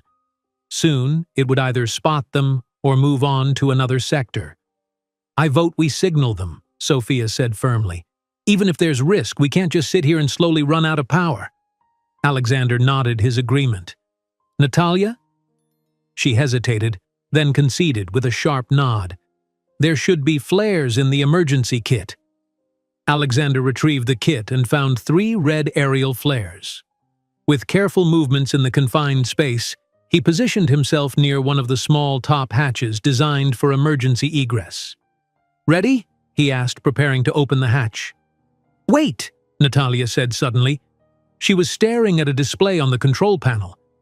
"There's something else out there. Something big, moving beneath the surface." Alexander froze. "A ship?" "No. It's too small, and it's moving too erratically. Almost like—" She paled visibly. "It's a drone.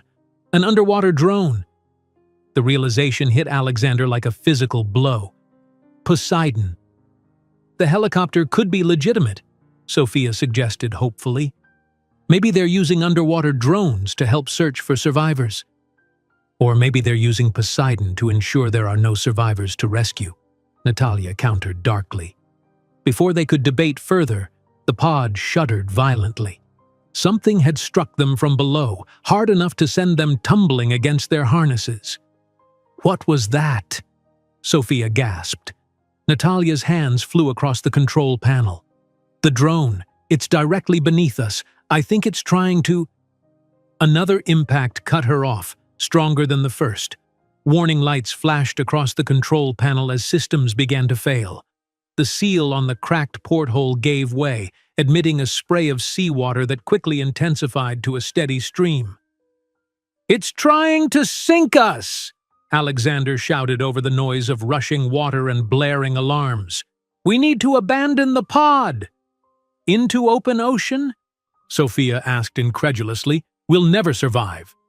"We won't survive in here either," Natalia countered, already moving to retrieve life vests from a compartment. "The helicopter is our only chance now." A third impact rocked the pod, this one accompanied by the sickening sound of metal tearing.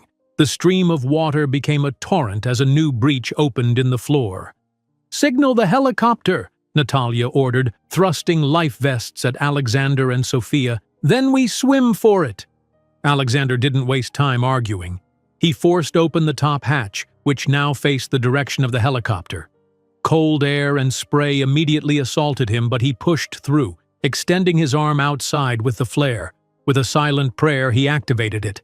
The flare shot upward, trailing bright red smoke that stood out starkly against the gray sky. For a moment, nothing happened. Then the helicopter altered course, turning directly toward them. "They've seen us!" Alexander called down to the others. "Come on!" Water was already ankle-deep inside the pod, rising quickly. Sophia clambered up next, assisted by Natalia, who followed immediately after. The three of them clung to the outside of the pod, which was now sitting noticeably lower in the water. The helicopter approached rapidly, hovering about 50 yards away. A rescue diver appeared in the open side door, preparing to descend. "Something's wrong," Natalia said suddenly, her voice tight. "Look at the pilot." Alexander squinted against the spray, trying to make out details through the helicopter's windshield. The pilot appeared to be wearing standard Coast Guard gear, but as the aircraft turned slightly, Alexander caught a glimpse of the man's face and the distinctive scar that ran from his left ear down his neck. "It's him," Natalia whispered, her body tensing. "The man from the gas station footage." "Get back inside," Alexander hissed, pulling Sophia down from her exposed position. "What? Why?" Sophia resisted, confused by the sudden change. "They're here to rescue us." "The pilot," Natalia explained tersely, already sliding back through the hatch. "He's the man I believe set the fire that killed my family." Understanding dawned on Sophia's face, replaced immediately by horror. She stopped resisting and followed her father back into the rapidly flooding pod. Inside, the situation was dire. Water now reached their knees and was rising steadily. The control panel sparked intermittently as electrical systems shorted out from the saltwater intrusion. "What do we do now?" Sophia asked, her voice remarkably steady despite the circumstances. "We can't stay here, and we can't trust the helicopter." Alexander's mind raced through possibilities, each more desperate than the last. The pod was sinking, the helicopter couldn't be trusted, and somewhere below them lurked an underwater drone programmed to ensure their demise. "The other pod," he said suddenly. "The one we saw last night. If it's still out there—" Natalia was already checking what remained of the pod's sensors. I can't get a reading. Too much system damage. Another impact rocked them as the drone struck again. The floor breach widened, accelerating the inflow of water. We need a distraction, Alexander decided. Something to draw away the drone and the helicopter while we swim for it. Swim where? Sophia demanded. We have no idea where the other pod is, if it even still exists. The emergency kit, Natalia said, wading to a compartment that remained above the waterline. There should be a locator beacon we can activate manually. She rifled through the contents, emerging with a small orange device. Here, it's designed to activate automatically if the pod sinks, but we can trigger it now. Will the helicopter pick up that signal too? Sophia asked. Definitely, Natalia confirmed, but so might any legitimate rescue operations in the area. Alexander weighed their options, which were dwindling by the second. We need to split up, he said finally. I'll create a distraction while you two get as far away as possible. No, both women said simultaneously. I'm not leaving you, Sophia insisted. And I've spent 15 years trying to find you, Natalia added with grim humor. I'm not about to lose track of you now. Despite everything, Alexander smiled briefly. Then we do this together. Natalia, what weapons do we have? She had already inventoried the emergency kit. Flare gun with 2 flares left, a survival knife, a small axe for emergency egress. That's it. The water had reached their waists. The pod groaned as its buoyancy continued to decrease, threatening to drag them under at any moment. Here's the plan, Alexander said decisively. We create a controlled explosion to distract both the drone and the helicopter. While they're investigating, we slip away in the opposite direction. Explosion using what? Sophia asked skeptically. The pod's remaining power cells, Alexander explained. They're lithium-ion batteries. If we can cause them to short-circuit after we're clear. Natalia nodded, understanding immediately. It could work. The cells are underneath that access panel. She pointed to a section of flooring now submerged. I can set them to overload. How long would we have? Alexander asked. Maybe 2 minutes. Not long. Sophia, ever practical, raised another concern. And after we're in the water, how long can we survive exposure in the North Atlantic? The Gulf Stream keeps this area relatively warm, Alexander reassured her. Still cold, but we have maybe 2 hours before hypothermia becomes critical. Another impact from the drone emphasized the urgency of their situation. The helicopter continued to hover nearby, the rescue divers still poised in the doorway, waiting. They're wondering why we went back inside, Natalia observed. They'll get suspicious soon. Then let's move, Alexander decided. Sophia, gather anything useful from the emergency kit. Natalia, set the power cells to overload. I'll signal the helicopter to make them think we're coming out. They split up to their assigned tasks. Alexander returned to the hatch, pushing it open just enough to wave at the helicopter, pantomiming that they needed a minute to gather their things. The rescue diver nodded in acknowledgement, clearly impatient but willing to wait. Meanwhile, Sophia had stuffed a small waterproof bag with survival essentials. A first aid kit, emergency rations, the locator beacon, a compass, and a thermal blanket. Natalia had dived beneath the rising water to access the power cells. When she surfaced, her expression was grimly satisfied. Done. We have about 2 minutes after I press this remote trigger. She held up a small device. We should get as far away as possible before detonation. The water had now reached their chests. The pod was balanced on the edge of sinking completely. One more thing, Alexander said, reaching for the control panel. With a few quick keystrokes, he activated a protocol that caused the pod's distress beacon to suddenly emit a much stronger signal. That should keep them occupied for a moment. Ready? Both women nodded. On 3, Alexander said.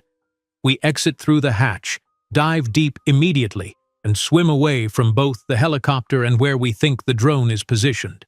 Underwater, head northeast. Don't surface until you have to. Northeast, Sophia repeated. Got it. Stay together, Alexander added. No matter what happens. They positioned themselves beneath the hatch, the water now at their shoulders. 1, 2, 3! Alexander pushed the hatch fully open. The three of them surged upward, emerging into the gray daylight. Instead of moving toward the waiting helicopter, they immediately took deep breaths and dived beneath the waves. The cold water was a shock to the system, but adrenaline kept them moving. They swam powerfully away from the pod, kicking deeper to avoid being spotted from the air. Alexander chanced a glance back. Through the wavering lens of the water, he could see the helicopter hovering in the same position, the rescue diver seemingly confused by their sudden disappearance. Below, the sleek shape of the underwater drone was visible, still circling the sinking pod. They continued swimming, lungs beginning to burn, muscles protesting the cold and exertion. Just when Alexander thought they must surface or drown, Natalia activated the remote trigger. Even underwater, they felt the shock wave as the pod's power cells exploded. The blast created a momentary vacuum that pulled at them, then pushed them forward with surprising force. Debris shot past, some pieces uncomfortably close. Alexander grabbed Sophia's arm, pulling her clear of a twisted metal fragment. The trio surfaced cautiously, keeping only their heads above water. The pod was gone, replaced by a spreading circle of flaming debris. The helicopter had backed away from the explosion but remained in the area, searchlights scanning the water. It worked, Sophia gasped, teeth already chattering from the cold. They think we were still inside. Don't celebrate yet, Natalia warned. They'll search for bodies to confirm. As if to prove her point, the underwater drone shot past them, its propulsion system creating a visible wake. It was moving in a widening spiral pattern, clearly searching. Dive, Alexander ordered, just before the drone would have detected them. They submerged again, swimming at a right angle to the drone's search pattern. When they next surfaced, they had put considerable distance between themselves and the search area. The helicopter was still circling the debris field, but wider now, expanding its search. We need to keep moving, Natalia urged through chattering teeth. The beacon should be in the bag. Activate it now! Sophia fumbled with the waterproof bag, extracting the orange locator beacon. She pressed the activation switch, and a small LED began to pulse steadily. Will it matter? Alexander asked. If the helicopter is hostile, as I said before, there might be legitimate rescue operations searching as well, Natalia reminded him. It's a risk we have to take. They continued swimming northeast, using slow, energy-conserving strokes. The cold was their most immediate enemy now, sapping their strength with every passing minute. The survival training Alexander had undergone years ago echoed in his mind. Keep moving, conserve energy, maintain hope. After what seemed like an eternity of numbing, cold, and physical exertion, Sophia spotted something in the distance. Look, is that? A distinctive orange shape bobbed on the waves perhaps half a mile ahead. The other escape pod. It is, Alexander confirmed, new energy filling him. Come on! They swam with renewed purpose, though their progress was painfully slow given their exhausted state. As they drew closer, they could see that the pod appeared intact, floating steadily despite the rough seas. Something's not right, Natalia said, slowing her approach. It's too perfect. Alexander frowned, studying the pod more carefully. She was right. After the battering storm, the pod should show some signs of damage. This one looked pristine. Could be a trap, he agreed, but we have little choice. We'll freeze to death out here. They approached cautiously, watching for any sign of movement or danger. When they were about 50 yards away, the pod's hatch suddenly opened. A figure emerged, scanning the water until spotting them. The figure waved urgently. "Help's waiting," a woman's voice called across the water. "Hurry, we've been searching for survivors." Alexander exchanged glances with Natalia and Sophia. None of them were fully convinced, but hypothermia was setting in. Their options were quickly narrowing to one: Trust and possibly die, or freeze and certainly die. I'll go first, Alexander decided. If anything happens to me, you two swim away immediately. Dad, no, Sophia began. It's not open for discussion, he cut her off gently. I'm already developing hypothermia symptoms. My decision-making will be compromised soon. Better to act now while I still can. Before either woman could protest further, Alexander began swimming toward the pod. As he drew closer, he could see the woman more clearly, middle-aged, wearing what appeared to be standard crew uniform from the Celestial Voyager. She continued to wave encouragingly. When he reached the pod, she extended a hand to help him aboard. Alexander hesitated briefly, then accepted the assistance, pulling himself onto the pod's outer hull. Thank goodness, the woman said, her relief appearing genuine. We thought everyone was lost. I'm Dr. Ellen Chen, ship's physician from the Voyager. Are there others with you? Alexander studied her carefully, looking for any sign of deception. How did you escape the ship? Captain Mercer ordered me to the escape pod when it became clear the ship was in serious trouble, she explained. I was treating a heart attack patient, and the captain insisted we evacuate immediately. Sadly, the patient didn't survive the night. Her story seemed plausible, but Alexander remained wary. Were you alone in the pod? No. There were 4 of us originally. The first officer, myself, the patient, and one of the security staff. The officer and security man went up with the rescue helicopter about an hour ago. This caught Alexander's attention. Rescue helicopter? With a pilot who has a scar on his neck? Dr. Chen looked surprised. Yes, that's right. Do you know him? Alexander exchanged a meaningful glance with Natalia, who had swum close enough to overhear. Not personally. Are there other helicopters searching? I believe so, Dr. Chen replied. They said a Coast Guard cutter is also en route, but it's still several hours away. Please, are there others with you? They need medical attention immediately. Alexander made a split-second decision. Yes, my daughter and a friend. They're right behind me. He signaled to Natalia and Sophia, who cautiously approached. With Dr. Chen's help, they all boarded the pod, collapsing with exhaustion on the dry floor. You're all suffering from early hypothermia, Dr. Chen announced, quickly retrieving thermal blankets. We need to get you warm and dry immediately. Inside, the pod was indeed in better condition than their previous one. The systems appeared fully functional, and the temperature was comfortably warm compared to the freezing ocean. How long have you been drifting? Alexander asked as Dr. Chen efficiently wrapped Sophia in a thermal blanket. Since the ship went down, she replied. About 9 hours now. The helicopter found us by following our distress beacon. And they only took the officer and security man? Natalia questioned skeptically. Why not you? Dr. Chen hesitated, her hands momentarily stilling. There was a disagreement. The helicopter pilot insisted they needed to check another potential survivor location before returning for me. The officer ordered me to stay with my patient, though he was already gone by then. She shook her head sadly. It didn't make much sense, but I didn't argue with a direct order. Alexander and Natalia exchanged another look. The story was becoming clearer. The helicopter crew, likely associated with whoever was behind the Poseidon sabotage, had prioritized finding Alexander and Natalia over rescuing a mere ship's doctor.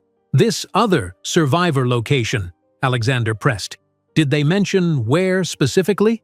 They received some coordinates from their base, Dr. Chen replied. I overheard something about a pod's distress beacon becoming active, then going silent suddenly. They seemed very interested in that. Our pod, Alexander realized, when we rigged the power cells to explode. Dr. Chen, he said carefully, I think we should be cautious about any returning helicopters. There's reason to believe the ship's sinking wasn't entirely accidental. The doctor's eyes widened. What are you suggesting? It's complicated, Sophia interjected, her scientific mind having processed the implications. But essentially, the ship may have been deliberately targeted using advanced technology, and whoever did it might still be trying to eliminate witnesses. Dr. Chen looked between them, clearly struggling to accept such an outlandish claim. That's hard to believe. I know, Alexander acknowledged, but consider this. Why would a rescue helicopter take only some survivors and promise to return later? In a standard rescue operation, wouldn't they prioritize all survivors, particularly an injured patient with his doctor? The physician frowned, doubt creeping into her expression. Now that you mention it, their behavior was unusual. The pilot seemed more interested in who else might have survived than in helping us. Did they ask about any specific passengers? Natalia inquired. Yes, Dr. Chen nodded slowly. They wanted to know if I'd seen or treated anyone from the Crown Jewel suite. I told them I hadn't. Alexander nodded grimly. They were looking for me, and potentially for Natalia as well. A soft beep from the pod's control panel interrupted their conversation. Dr. Chen moved to check it, her expression growing concerned. Something's approaching, she reported. Fast. Alexander joined her at the panel, examining the radar display. A small object was indeed moving rapidly toward their position from the southwest, the direction they had come from. The drone, he muttered. It must have detected our beacon.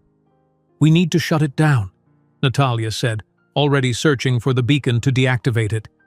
Too late, Alexander replied grimly. They already have our position.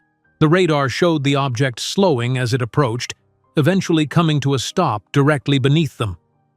What is it doing? Sophia asked, joining them at the console. As if in answer, the pod shuddered slightly as something made contact with its hull. It's attaching itself to the pod, Alexander said, his voice tense as he studied the display. Dr. Chen, does this pod have any defensive capabilities? The physician shook her head, bewilderment clear on her face. It's just a standard emergency vessel. What is that thing? An autonomous underwater drone, Sophia explained quickly.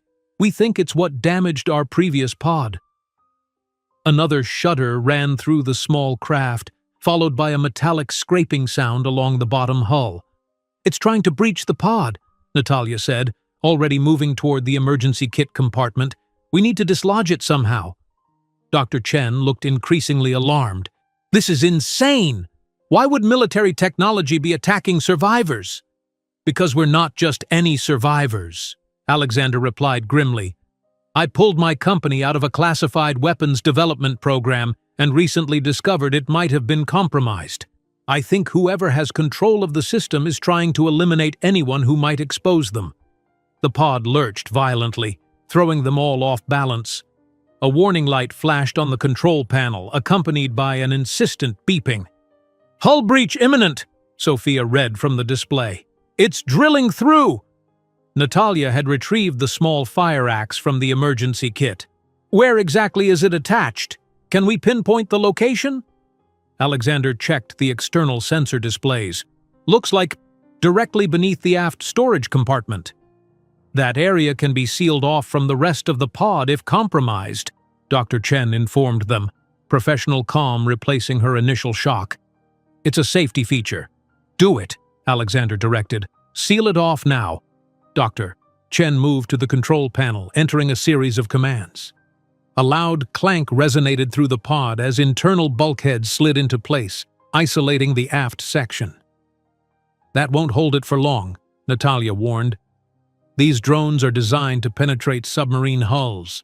A civilian escape pod won't pose much challenge. We need to disable it, Sophia said, her analytical mind racing. Dad, you know this technology. What are its weaknesses?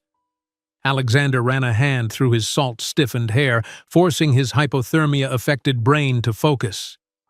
The early prototypes had minimal shielding around the communication modules. Too much interference could disrupt the command signals, forcing it to abort and surface for recalibration. Interference from what? Sophia pressed.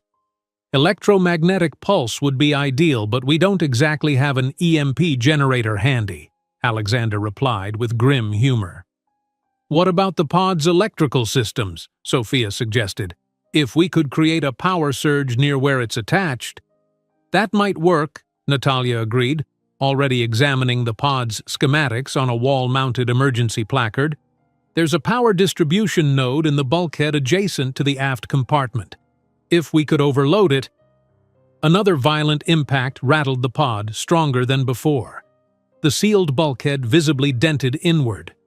Whatever we're going to do, we need to do it fast, Dr. Chen urged, checking the integrity monitors. That barrier won't hold much longer. Alexander and Sophia joined Natalia at the schematics while Dr. Chen continued to monitor the breach situation. If we reroute power from life support to the aft electrical systems, Sophia suggested, tracing the circuitry with her finger, we could create a surge, but we'd lose environmental control. We can survive temperature fluctuations better than a hull breach, Alexander decided. How do we do it? Natalia was already moving toward an access panel near the floor. Help me with this, she directed. Alexander knelt beside her, helping to remove the panel, revealing a complex array of wiring and circuit breakers. Dr. Chen? Sophia called. Is there a toolbox anywhere in the pod? The physician nodded, retrieving a small metal case from beneath a seat. Basic maintenance kit, nothing specialized. Sophia took the kit, quickly locating insulated wire cutters and electrical tape. Dad, Natalia, we need to cross these circuit paths. It will create a feedback loop that should overload the aft electrical systems.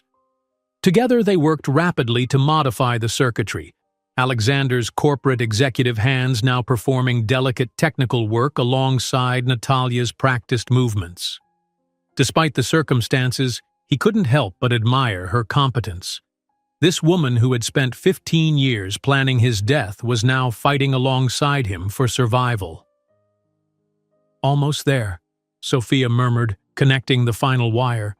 This will cause a massive power surge in the aft section. It might be enough to disrupt the drone's systems if it's in contact with the hull. Or it might just fry our own systems and leave us dead in the water, Natalia added pragmatically. Better than being at the bottom of the ocean, Alexander countered. Ready? Another powerful impact dented the bulkhead further. A hairline crack appeared, seawater beginning to seep through in a fine spray. Now! Sophia activated the modified circuit. The effect was immediate and dramatic. The pod's lights flickered wildly, then dimmed to emergency levels. A shower of sparks erupted from the sealed bulkhead, accompanied by a high-pitched electrical whine. The smell of ozone and burning insulation filled the air. Then came a different sound, a mechanical screech from outside the hull, followed by the distinctive whir of propellers activating. It's moving, Dr. Chen reported from the monitoring station. The object is disengaging. They held their breath collectively, watching the sensor display as the drone dropped away from the pod, its movement pattern suddenly erratic. It worked, Alexander exhaled in relief. The surge must have disrupted its guidance systems. On the display, they watched as the drone spiraled downward, disappearing into the depths. Is it destroyed? Dr. Chen asked hopefully. Unlikely, Natalia replied. More probably, it's defaulted to a recovery protocol. It will either return to its launch point or surface for retrieval. Either way, we've bought some time, Alexander said, but we need to keep moving. That helicopter will be back once they realize the drone has failed. Sophia was already examining the pod's navigation systems. The power surge damaged some of our systems, but propulsion is still operational. We have maybe 50% power remaining. Which direction? Natalia asked, joining her at the console. The Gulf Stream runs northeast here, Alexander noted. If we go with the current, we'll maximize our range. Northeast it is, Sophia confirmed, programming the course. The pod's electric motors hummed to life, propelling them slowly but steadily through the choppy seas. Dr. Chen had moved to examine the damaged bulkhead, applying emergency sealant to the crack where water continued to seep in. This will hold temporarily, but we've lost the aft compartment. If that thing comes back, or if we hit rough seas again… She didn't need to finish the thought. They all understood their situation remained precarious. Dr. Chen, Alexander said, settling into one of the pod seats as fatigue overwhelmed him. We need to know everything that happened on the ship before it sank. Any details might help us understand who's behind this. The physician finished her repair work and joined them, her expression troubled. It was chaos. Initially, we thought it was just the storm causing problems. But then multiple systems began failing simultaneously. Navigation, communications, power distribution. The captain ordered emergency protocols, but even the backup systems failed. Were there any unusual passengers or crew? Natalia asked. Anyone who seemed out of place or particularly interested in the ship's systems? Dr. Chen considered this. There was a group of technicians who came aboard at our last port. They were supposed to update the ship's communication systems. The captain authorized their work, but she frowned. Now that I think about it, they kept to themselves, very focused on accessing restricted areas. Could they have planted devices to sabotage the ship? Alexander pressed. It's possible, Dr. Chen acknowledged. They had access to critical systems throughout the vessel. Sophia had been quiet, her scientific mind processing the implications. Dad, if they compromised the ship's systems, could they have used it as a test run for the Poseidon project? To demonstrate how vulnerable even a massive cruise ship could be to electronic warfare? Alexander nodded slowly. That would align with what my former engineer warned me about. Unauthorized tests, escalating capability demonstrations. But who would do this? Dr. Chen asked, clearly struggling to accept the magnitude of what they were suggesting. Who would sink an entire cruise ship just to prove a point? Someone with a lot to lose if the project was shut down, Alexander replied grimly. Someone who's invested heavily in the technology. Or someone who's already sold it, Natalia suggested. Maybe to foreign interests or private military contractors. Alexander's expression darkened as a new possibility occurred to him. There was one person who fought hardest against my decision to pull Titan from the project. My former chief of defense contracts, Victor Crane. The name sounds familiar, Natalia said, her brow furrowing in concentration. He left Titan about 6 months after we withdrew from Poseidon, Alexander explained. Started his own defense consulting firm. Last I heard, he'd secured several major Pentagon contracts. Could he have maintained access to the Poseidon systems? Sophia asked. If he'd planted back doors before leaving, possibly, Alexander confirmed. He certainly had the technical knowledge. Natalia had gone very still, her expression suddenly alert. Victor Crane, tall man, early 60s, distinguished-looking with a scar running from his left ear down his neck. Alexander stared at her. Yes, exactly. How did you— The man from the gas station footage, Natalia whispered. The one near my house the night of the fire. And the helicopter pilot who was searching for us. The implications settled over them like a physical weight. The connection they'd been seeking had suddenly materialized, linking the tragedy 15 years ago to their current peril. If Crane arranged the fire that killed your family, Alexander said slowly, and is now behind the ship's sabotage, then he's been operating undetected for 15 years, Sophia finished. Building influence, securing contracts, developing advanced weapons systems, and eliminating anyone who might expose him, Natalia added darkly. Dr. Chen looked bewildered by the conversation. I don't understand. Why would this man kill your family 15 years ago? Alexander exchanged a glance with Natalia before explaining. Mikhail Petrov, Natalia's husband, developed an algorithm that revolutionized AI navigation systems. My company wanted to acquire it. When negotiations stalled, someone arranged for Petrov and his family to die in a house fire, allowing us to purchase the technology from his estate. I always believed Alexander was responsible, Natalia said quietly.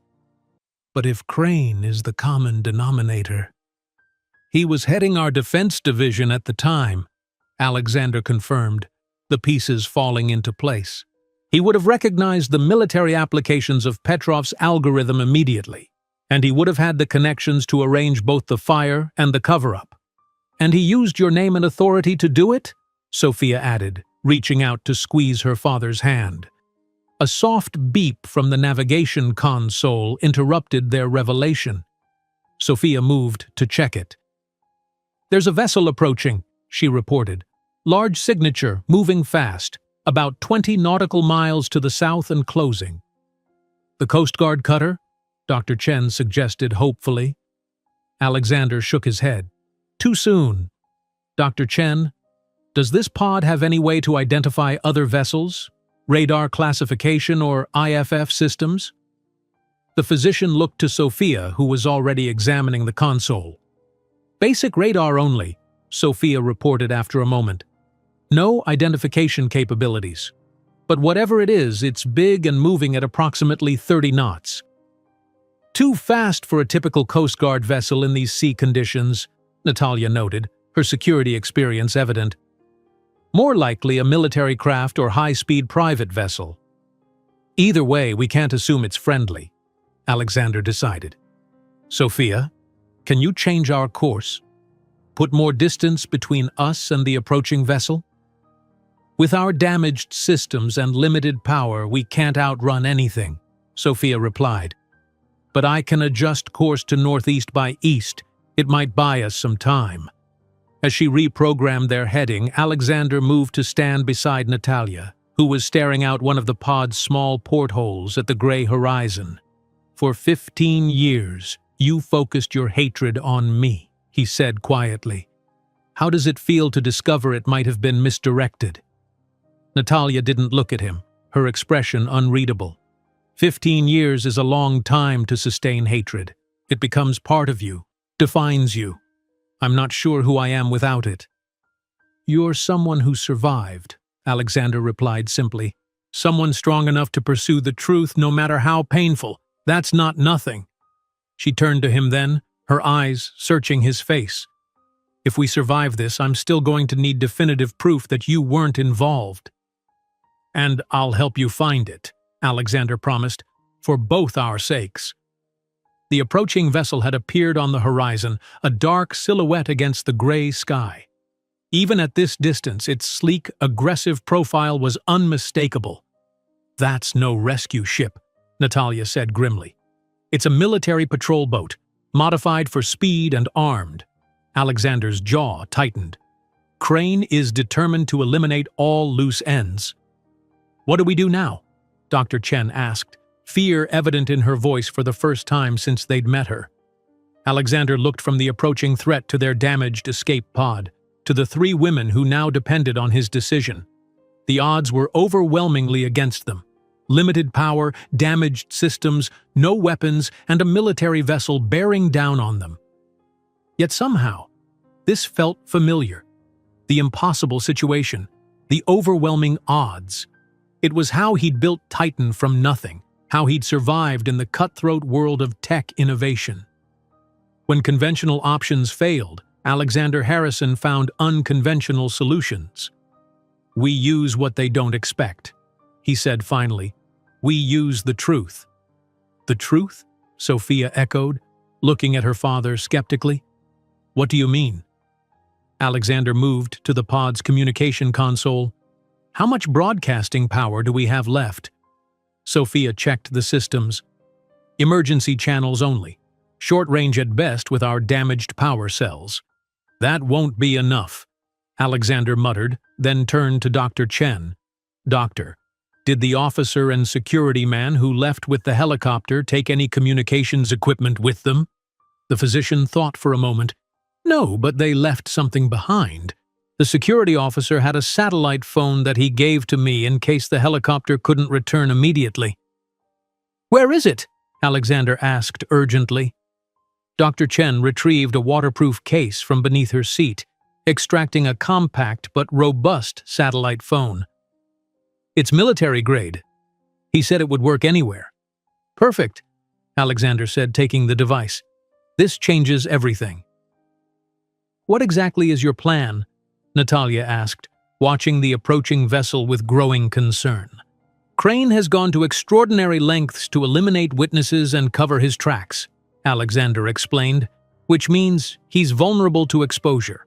If we can get the truth out about Petrov's murder, the Poseidon Project's misuse, the cruise ship sabotage, his entire operation collapses. Broadcast our story? Sophia asked.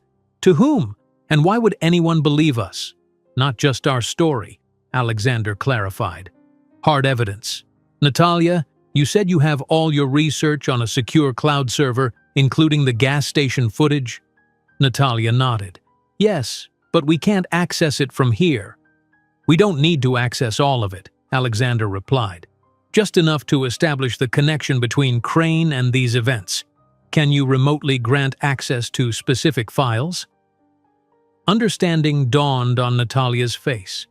Yes, through a security protocol I established, I can send access keys to trusted recipients.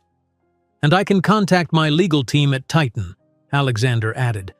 They have contingency procedures for situations where I might be under duress.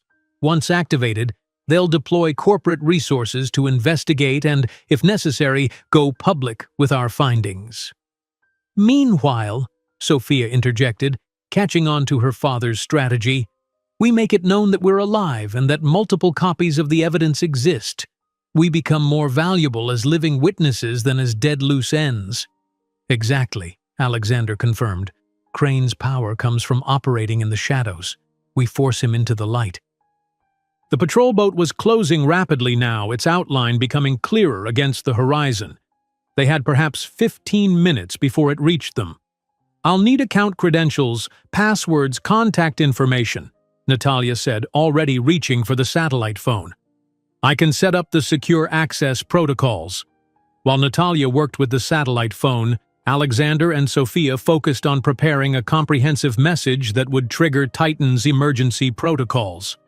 Dr. Chen kept watch on the approaching vessel, reporting its progress. There's something else we should consider, Sophia said quietly to her father. If Crane has military connections, he might have the influence to suppress even this kind of evidence. We need to distribute it widely, to multiple agencies and media outlets simultaneously. Alexander nodded. We'll use Titan's Dead Man Switch protocol. I established it years ago as insurance against corporate espionage or hostile takeovers. Once activated, it automatically distributes pre-designated information to dozens of recipients if I don't enter a cancellation code within 24 hours. You've been planning for something like this? Sophia asked, surprised. Not this specifically, Alexander admitted. But in my position, caution became second nature. I've made powerful enemies over the years. Natalia rejoined them, the satellite phone in hand. I've set up remote access to my secure server. Specific files only, the gas station footage, my investigation timeline, and documentation linking Crane to various defense contracts over the past 15 years. Good. Alexander took the phone. Now we need to place some strategic calls. The vessel is 10 minutes out, Dr. Chen reported tensely. They're maintaining course directly toward us. Alexander dialed a number from memory. After several tense moments, someone answered.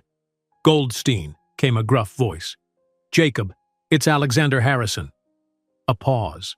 Harrison, you're supposed to be dead. The celestial voyager went down with all hands. Reports of my death have been greatly exaggerated, Alexander replied dryly. Listen carefully, Jacob. This is a broken arrow situation. Another pause, longer this time. Understood. Authentication protocol? Prometheus Delta 729. Check your secure email in exactly 3 minutes. Standing by, Goldstein replied, then disconnected. Alexander immediately began typing a detailed email on the satellite phone, attaching the access credentials Natalia had prepared. Who was that? Sophia asked. Jacob Goldstein, Titan's chief legal officer. Broken Arrow is our code for a situation where I believe my life is in danger due to corporate malfeasance or external threats. It initiates specific legal and security protocols. 5 minutes until intercept, Dr. Chen announced, her voice tense. Alexander sent the email, then made another call. This time, the person answered immediately. Samantha Riley. Sam, it's Alexander Harrison. "Oh my God, Alexander! We thought you were dead! The news is reporting—" "No time, Sam. Emergency Protocol Night Raven. Authorization code Theta Epsilon 547. Jesus, Alex, are you sure that's—" "Completely sure." Alexander cut her off. "Check your secure server in 2 minutes. Full implementation, maximum distribution." "Copy that. Stay safe." Alexander disconnected, then made one final call. This one rang several times before being answered. Federal Bureau of Investigation, Special Agent Donovan. "Agent Donovan, my name is Alexander Harrison, CEO of Titan Industries. I'm currently in a life-threatening situation in the North Atlantic, approximately 200 miles east of Cape Cod. I have evidence of corporate espionage, sabotage of the cruise ship Celestial Voyager, and multiple homicides spanning 15 years. "Mr. Harrison," the agent replied cautiously, "we received reports that the Celestial Voyager sank with all hands lost." "Those reports are premature. I'm with 3 other survivors in an escape pod. We're currently being pursued by a military-style patrol boat that we believe is operated by Victor Crane, former Chief of Defense Contracts at Titan Industries. Crane is involved in the illegal weaponization of autonomous underwater systems developed under the classified Poseidon Project." There was a moment of silence before the agent responded. "That's quite an allegation. Do you have any evidence to support these claims?"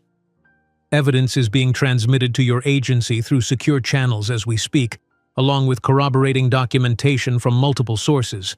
I'm requesting immediate intervention and protection." "Mr. Harrison, your location is being broadcast continuously from our emergency beacon. Additionally, I've activated GPS tracking on this satellite phone. You can track our position directly." The patrol boat was now close enough that they could see figures moving on its deck. Several appeared to be wearing tactical gear. "Agent Donovan," Alexander continued urgently, "I need to know that you're taking this seriously. Lives are at stake. We're tracing your signal now, Mr. Harrison. I've already notified our Maritime Rapid Response Team. Stay on the line if possible." Alexander's next words were drowned out by the roar of engines as the patrol boat drew alongside their pod. Through the portholes, they could see armed men training weapons on them. "They're here," Alexander said into the phone. "Remember, evidence has been distributed to multiple agencies and news organizations. It will go public in 24 hours automatically unless I prevent it. Mr. Harrison?" The agent's voice was cut off as Alexander set the phone down, keeping the line open. A commanding voice called through a loudspeaker from the patrol boat.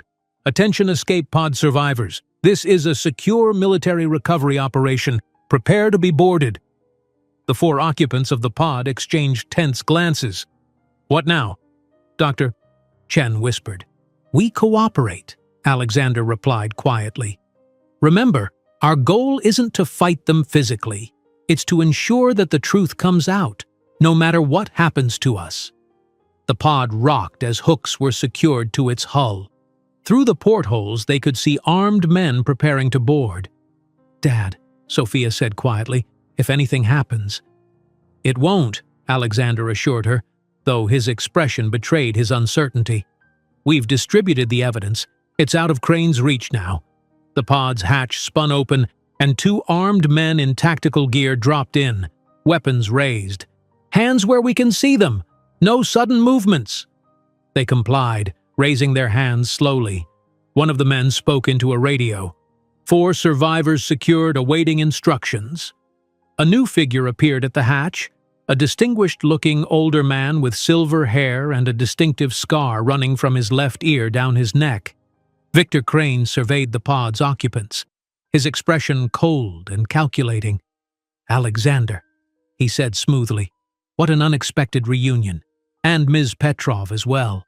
How extraordinary that you 2, of all people, would find yourselves together." "It's over, Victor," Alexander replied calmly. "The evidence is already out there.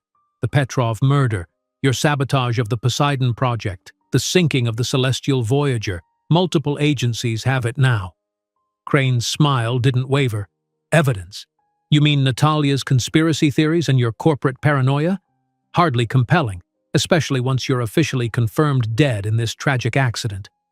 Not just our testimonies, Natalia countered. Hard evidence. The gas station footage from the night of the fire. Financial records showing your offshore accounts receiving payments coinciding with key events. Communications logs showing your contact with known mercenaries. For the first time, Crane's confidence seemed to falter slightly. His eyes flicked to the satellite phone lying on the pod's control panel, the call to the FBI still active. An impressive bluff, he said, though his tone had lost some of its certainty. But ultimately futile. No one will find your bodies, and any evidence you think you've distributed will be discredited or buried. I have resources you can't imagine. Perhaps, Alexander acknowledged, but you've overlooked something important, Victor. Something that makes all the difference. And what might that be? Crane asked with mocking curiosity. I'm Alexander Harrison, he replied simply. When I disappeared from public view, global financial markets noticed. When Titan's CEO goes missing, governments pay attention. You might have the resources to silence individuals, Victor, but you can't silence the scrutiny that's already begun. As if to underscore his point, the satellite phone crackled. Mr. Harrison, this is Agent Donovan. We've locked onto your position.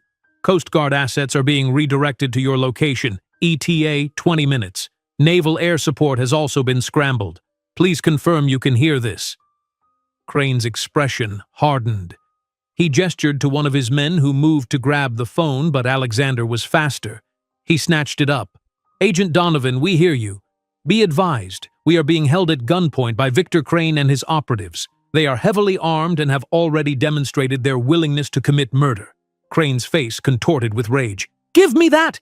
He lunged forward, tearing the phone from Alexander's grasp and smashing it against the bulkhead. You fool! He snarled. You have no idea what's at stake. This goes far beyond you or your company. The Poseidon Project represents the future of maritime defense. Nations will pay billions for this technology. You mean for the ability to remotely disable or destroy any vessel without detection? Sophia interjected.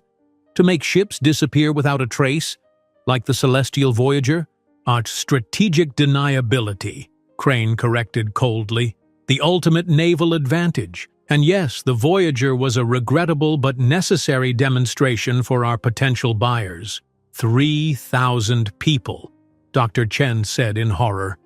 You killed 3,000 innocent people as a sales demonstration?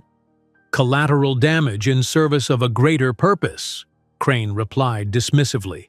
The kind of hard choice that people like Alexander never had the stomach for.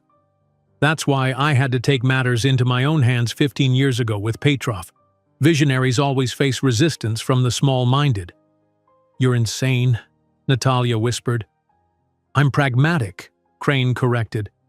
And now, unfortunately, I need to be pragmatic about the four of you. He turned to his men. Prepare them for transfer to the main vessel. We'll handle this properly once we're away from here. As the armed men moved to secure them, Alexander caught Natalia's eye. A silent communication passed between them, a shared understanding that their gambit had worked. Crane had revealed everything, confirming his guilt and the scope of his operation. Whether they survived or not, the truth was now on record and beyond Crane's reach. The roar of approaching aircraft suddenly filled the air, much sooner than the 20 minutes Agent Donovan had estimated. Crane's head snapped up, his expression shifting from confidence to alarm. Sir, one of his men called from above, we have multiple aircraft inbound. Military signatures, not Coast Guard. Impossible, Crane muttered. They couldn't respond this quickly. Alexander allowed himself a small smile. I told you, Victor. When the CEO of Titan Industries activates emergency protocols, people notice. These aren't FBI or Coast Guard assets. These are Titan's private security contractors. I told you I've made preparations for situations like this. For the first time, genuine fear flashed across Crane's face. The sound of helicopter rotors grew deafening as two sleek, matte black aircraft appeared overhead, their unmarked exteriors suggesting military or private security origin. They circled the patrol boat and escape pod like predatory birds, spotlight beams cutting through the fading daylight. "Sir, they're ordering us to stand down," one of Crane's men reported, hand pressed to his earpiece. "They say they have missile lock on our vessel." Crane's jaw tightened, his calculating mind visibly reassessing the situation. "Who are they?" "Sparta Security Group," Alexander answered. "Former Special Forces operators now working exclusively for Titan's Executive Protection Division. I activated their protocol when I called Jacob Goldstein." "You're bluffing," Crane snarled, though uncertainty had crept into his voice. "Private security contractors can't operate armed aircraft in U.S. maritime jurisdiction." "They're not in U.S. waters," Alexander countered. "We're in international territory, and Sparta isn't just any security group. They're officially registered as a maritime defense contractor with the State Department. They have certain allowances." From above, an amplified voice boomed down. "This is Sparta Security Command to unidentified vessel. We have you surrounded and targeted. Release your hostages immediately or we will take appropriate action." Crane's men exchanged nervous glances, their weapons wavering slightly. They'd signed on for a covert cleanup operation, not a confrontation with a professional military force. "Your move, Victor," Alexander said quietly. "But consider this. Even if you somehow overcome these forces and eliminate us, the evidence is already spreading. The moment you destroyed that satellite phone, you confirmed to the FBI that we're under attack. They've recorded everything you've said since boarding this pod." Sophia picked up her father's thread. "The Poseidon Project, the Celestial Voyager sabotage, Mikhail Petrov's murder, you've confessed to all of it. Kill us, and you only guarantee that evidence goes public immediately." Crane looked from Alexander to his men, to the helicopters hovering overhead, their weapons systems clearly visible. His options were rapidly dwindling. "Stand down," he finally ordered his men, his voice tight with suppressed rage. "This round goes to Harrison." The armed men lowered their weapons reluctantly. Above them, one helicopter maintained position while the other descended toward the nearby water, deploying what appeared to be a maritime extraction team. "This isn't over," Crane said, his eyes boring into Alexander's. "You have no idea how high this goes, how many powerful people are invested in Poseidon. They won't allow it to be exposed." "Perhaps," Alexander acknowledged, "but they'll definitely distance themselves from you now. You're toxic, Victor, a liability, and people in your line of work don't tolerate liabilities." Something flashed in Crane's eyes, a momentary glimpse of fear quickly masked by defiance. "You think you've won? This technology exists now. It can't be undiscovered. Someone will deploy it, with or without me." "But they'll face scrutiny now," Natalia interjected. "The world will be watching for unexplained maritime disasters. The perfect weapon loses its value when people know to look for it." The extraction team had reached the pod, elite operators in tactical gear securing the area with swift efficiency. They entered through the hatch, weapons trained on Crane and his men. "Mr. Harrison," their leader acknowledged with a professional nod, "Sparta Security, we're here to extract you and your companions." "About time, Commander Richards," Alexander replied with the faintest smile. The security team quickly subdued and restrained Crane's men. When they moved to secure Crane himself, he regarded them with cold disdain. "You have no legal authority to detain me," he stated flatly. "I am a defense contractor operating under classified government authorization." "We're not detaining you, sir," Commander Richards replied. "We're securing a threat to our principal's safety. Standard operating procedure." As they were escorted from the pod to the waiting helicopter, Alexander noticed a small fleet of lights on the horizon, Coast Guard and Navy vessels converging on their position. His gambit had succeeded beyond his expectations.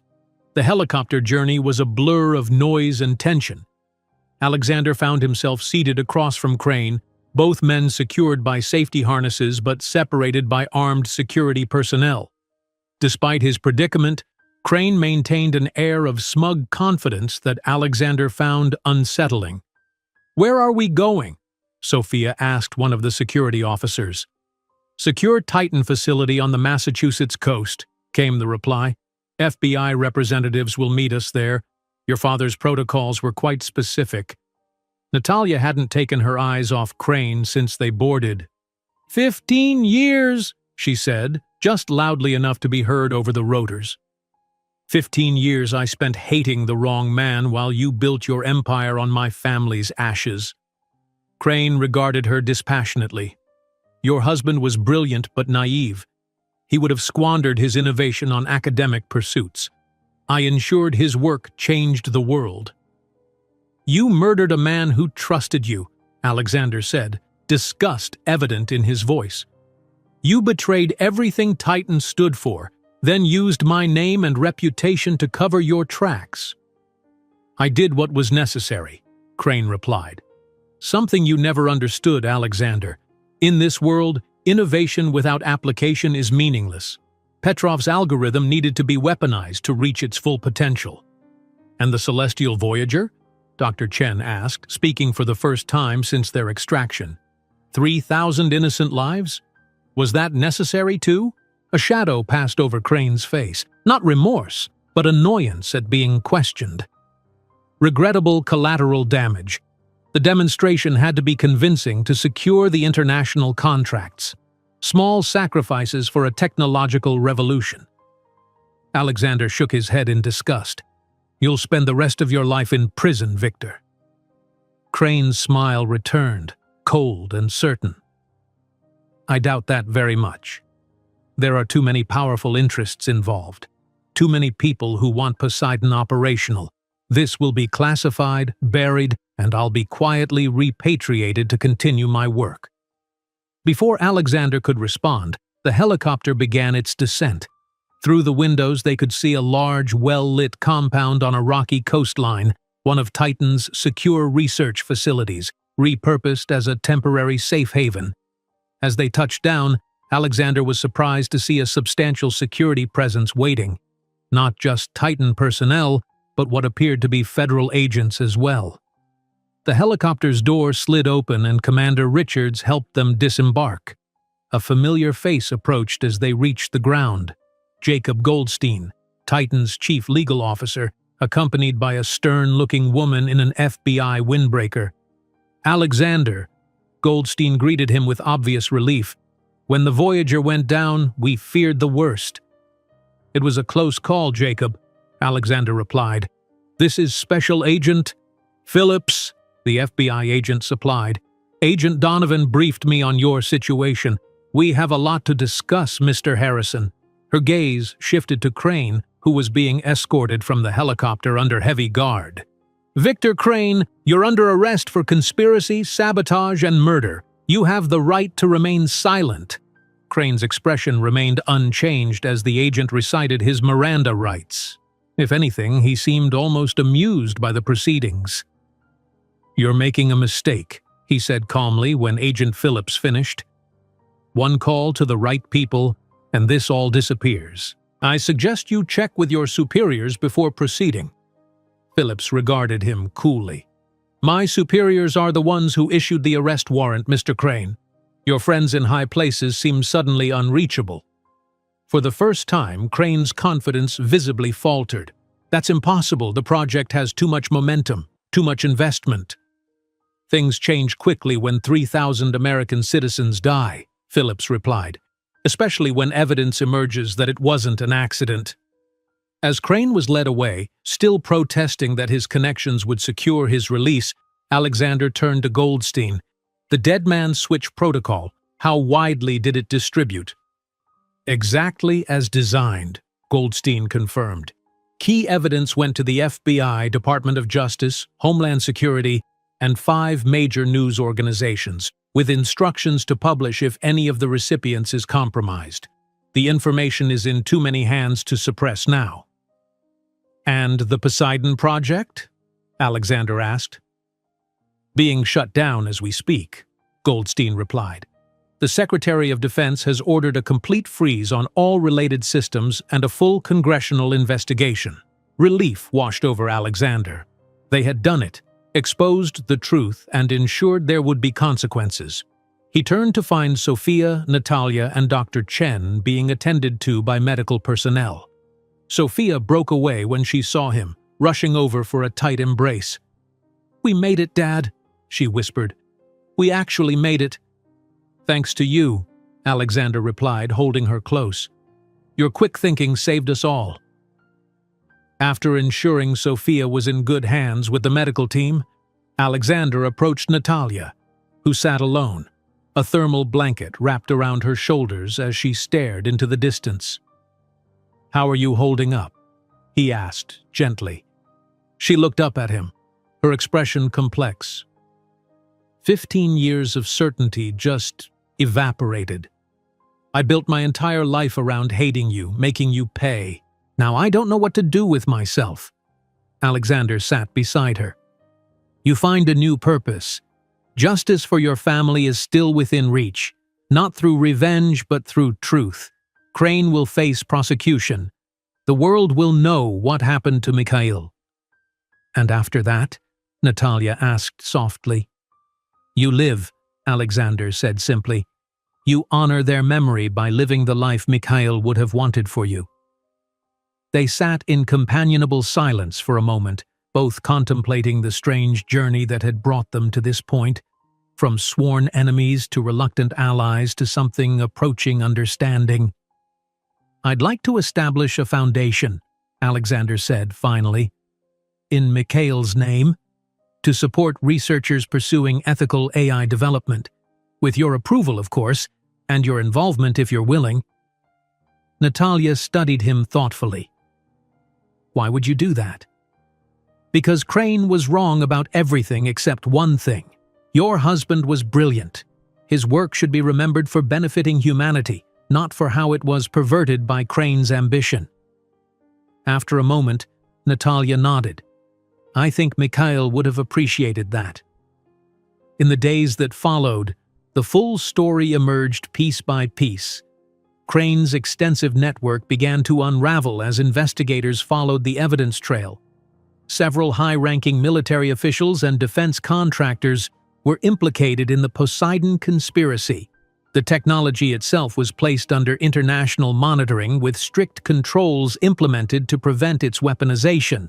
The Celestial Voyager tragedy, initially reported as a casualty of a freak storm, was reclassified as an act of terrorism.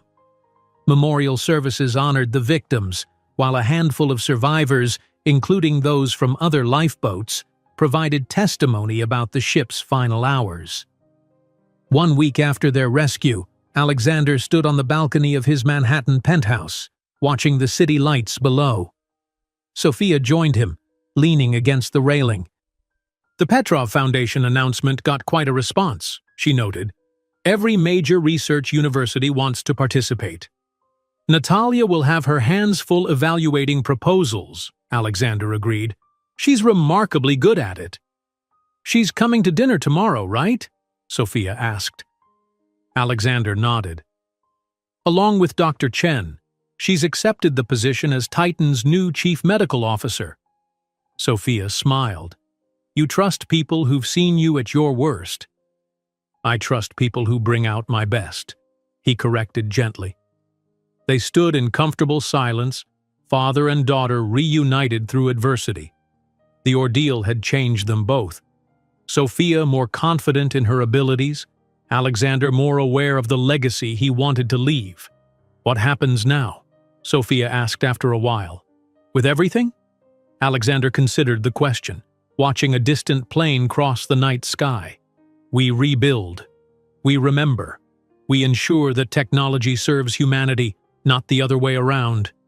He paused. "And we never take a cruise again." Sophia laughed, a bright sound that chased away the lingering shadows of their ordeal. "Deal. Next vacation, we're going to a nice, safe desert." As they turned to go inside, Alexander cast one final glance at the horizon. The wrong room on a cruise ship had led to an unexpected journey, from confronting his past to securing his legacy. Not all who had boarded the Celestial Voyager had survived its final voyage, but those who did carried with them a responsibility to ensure that the truth, once submerged, would remain forever visible in the light of day. If you enjoyed this story, don't miss the next one. Just click on the screen.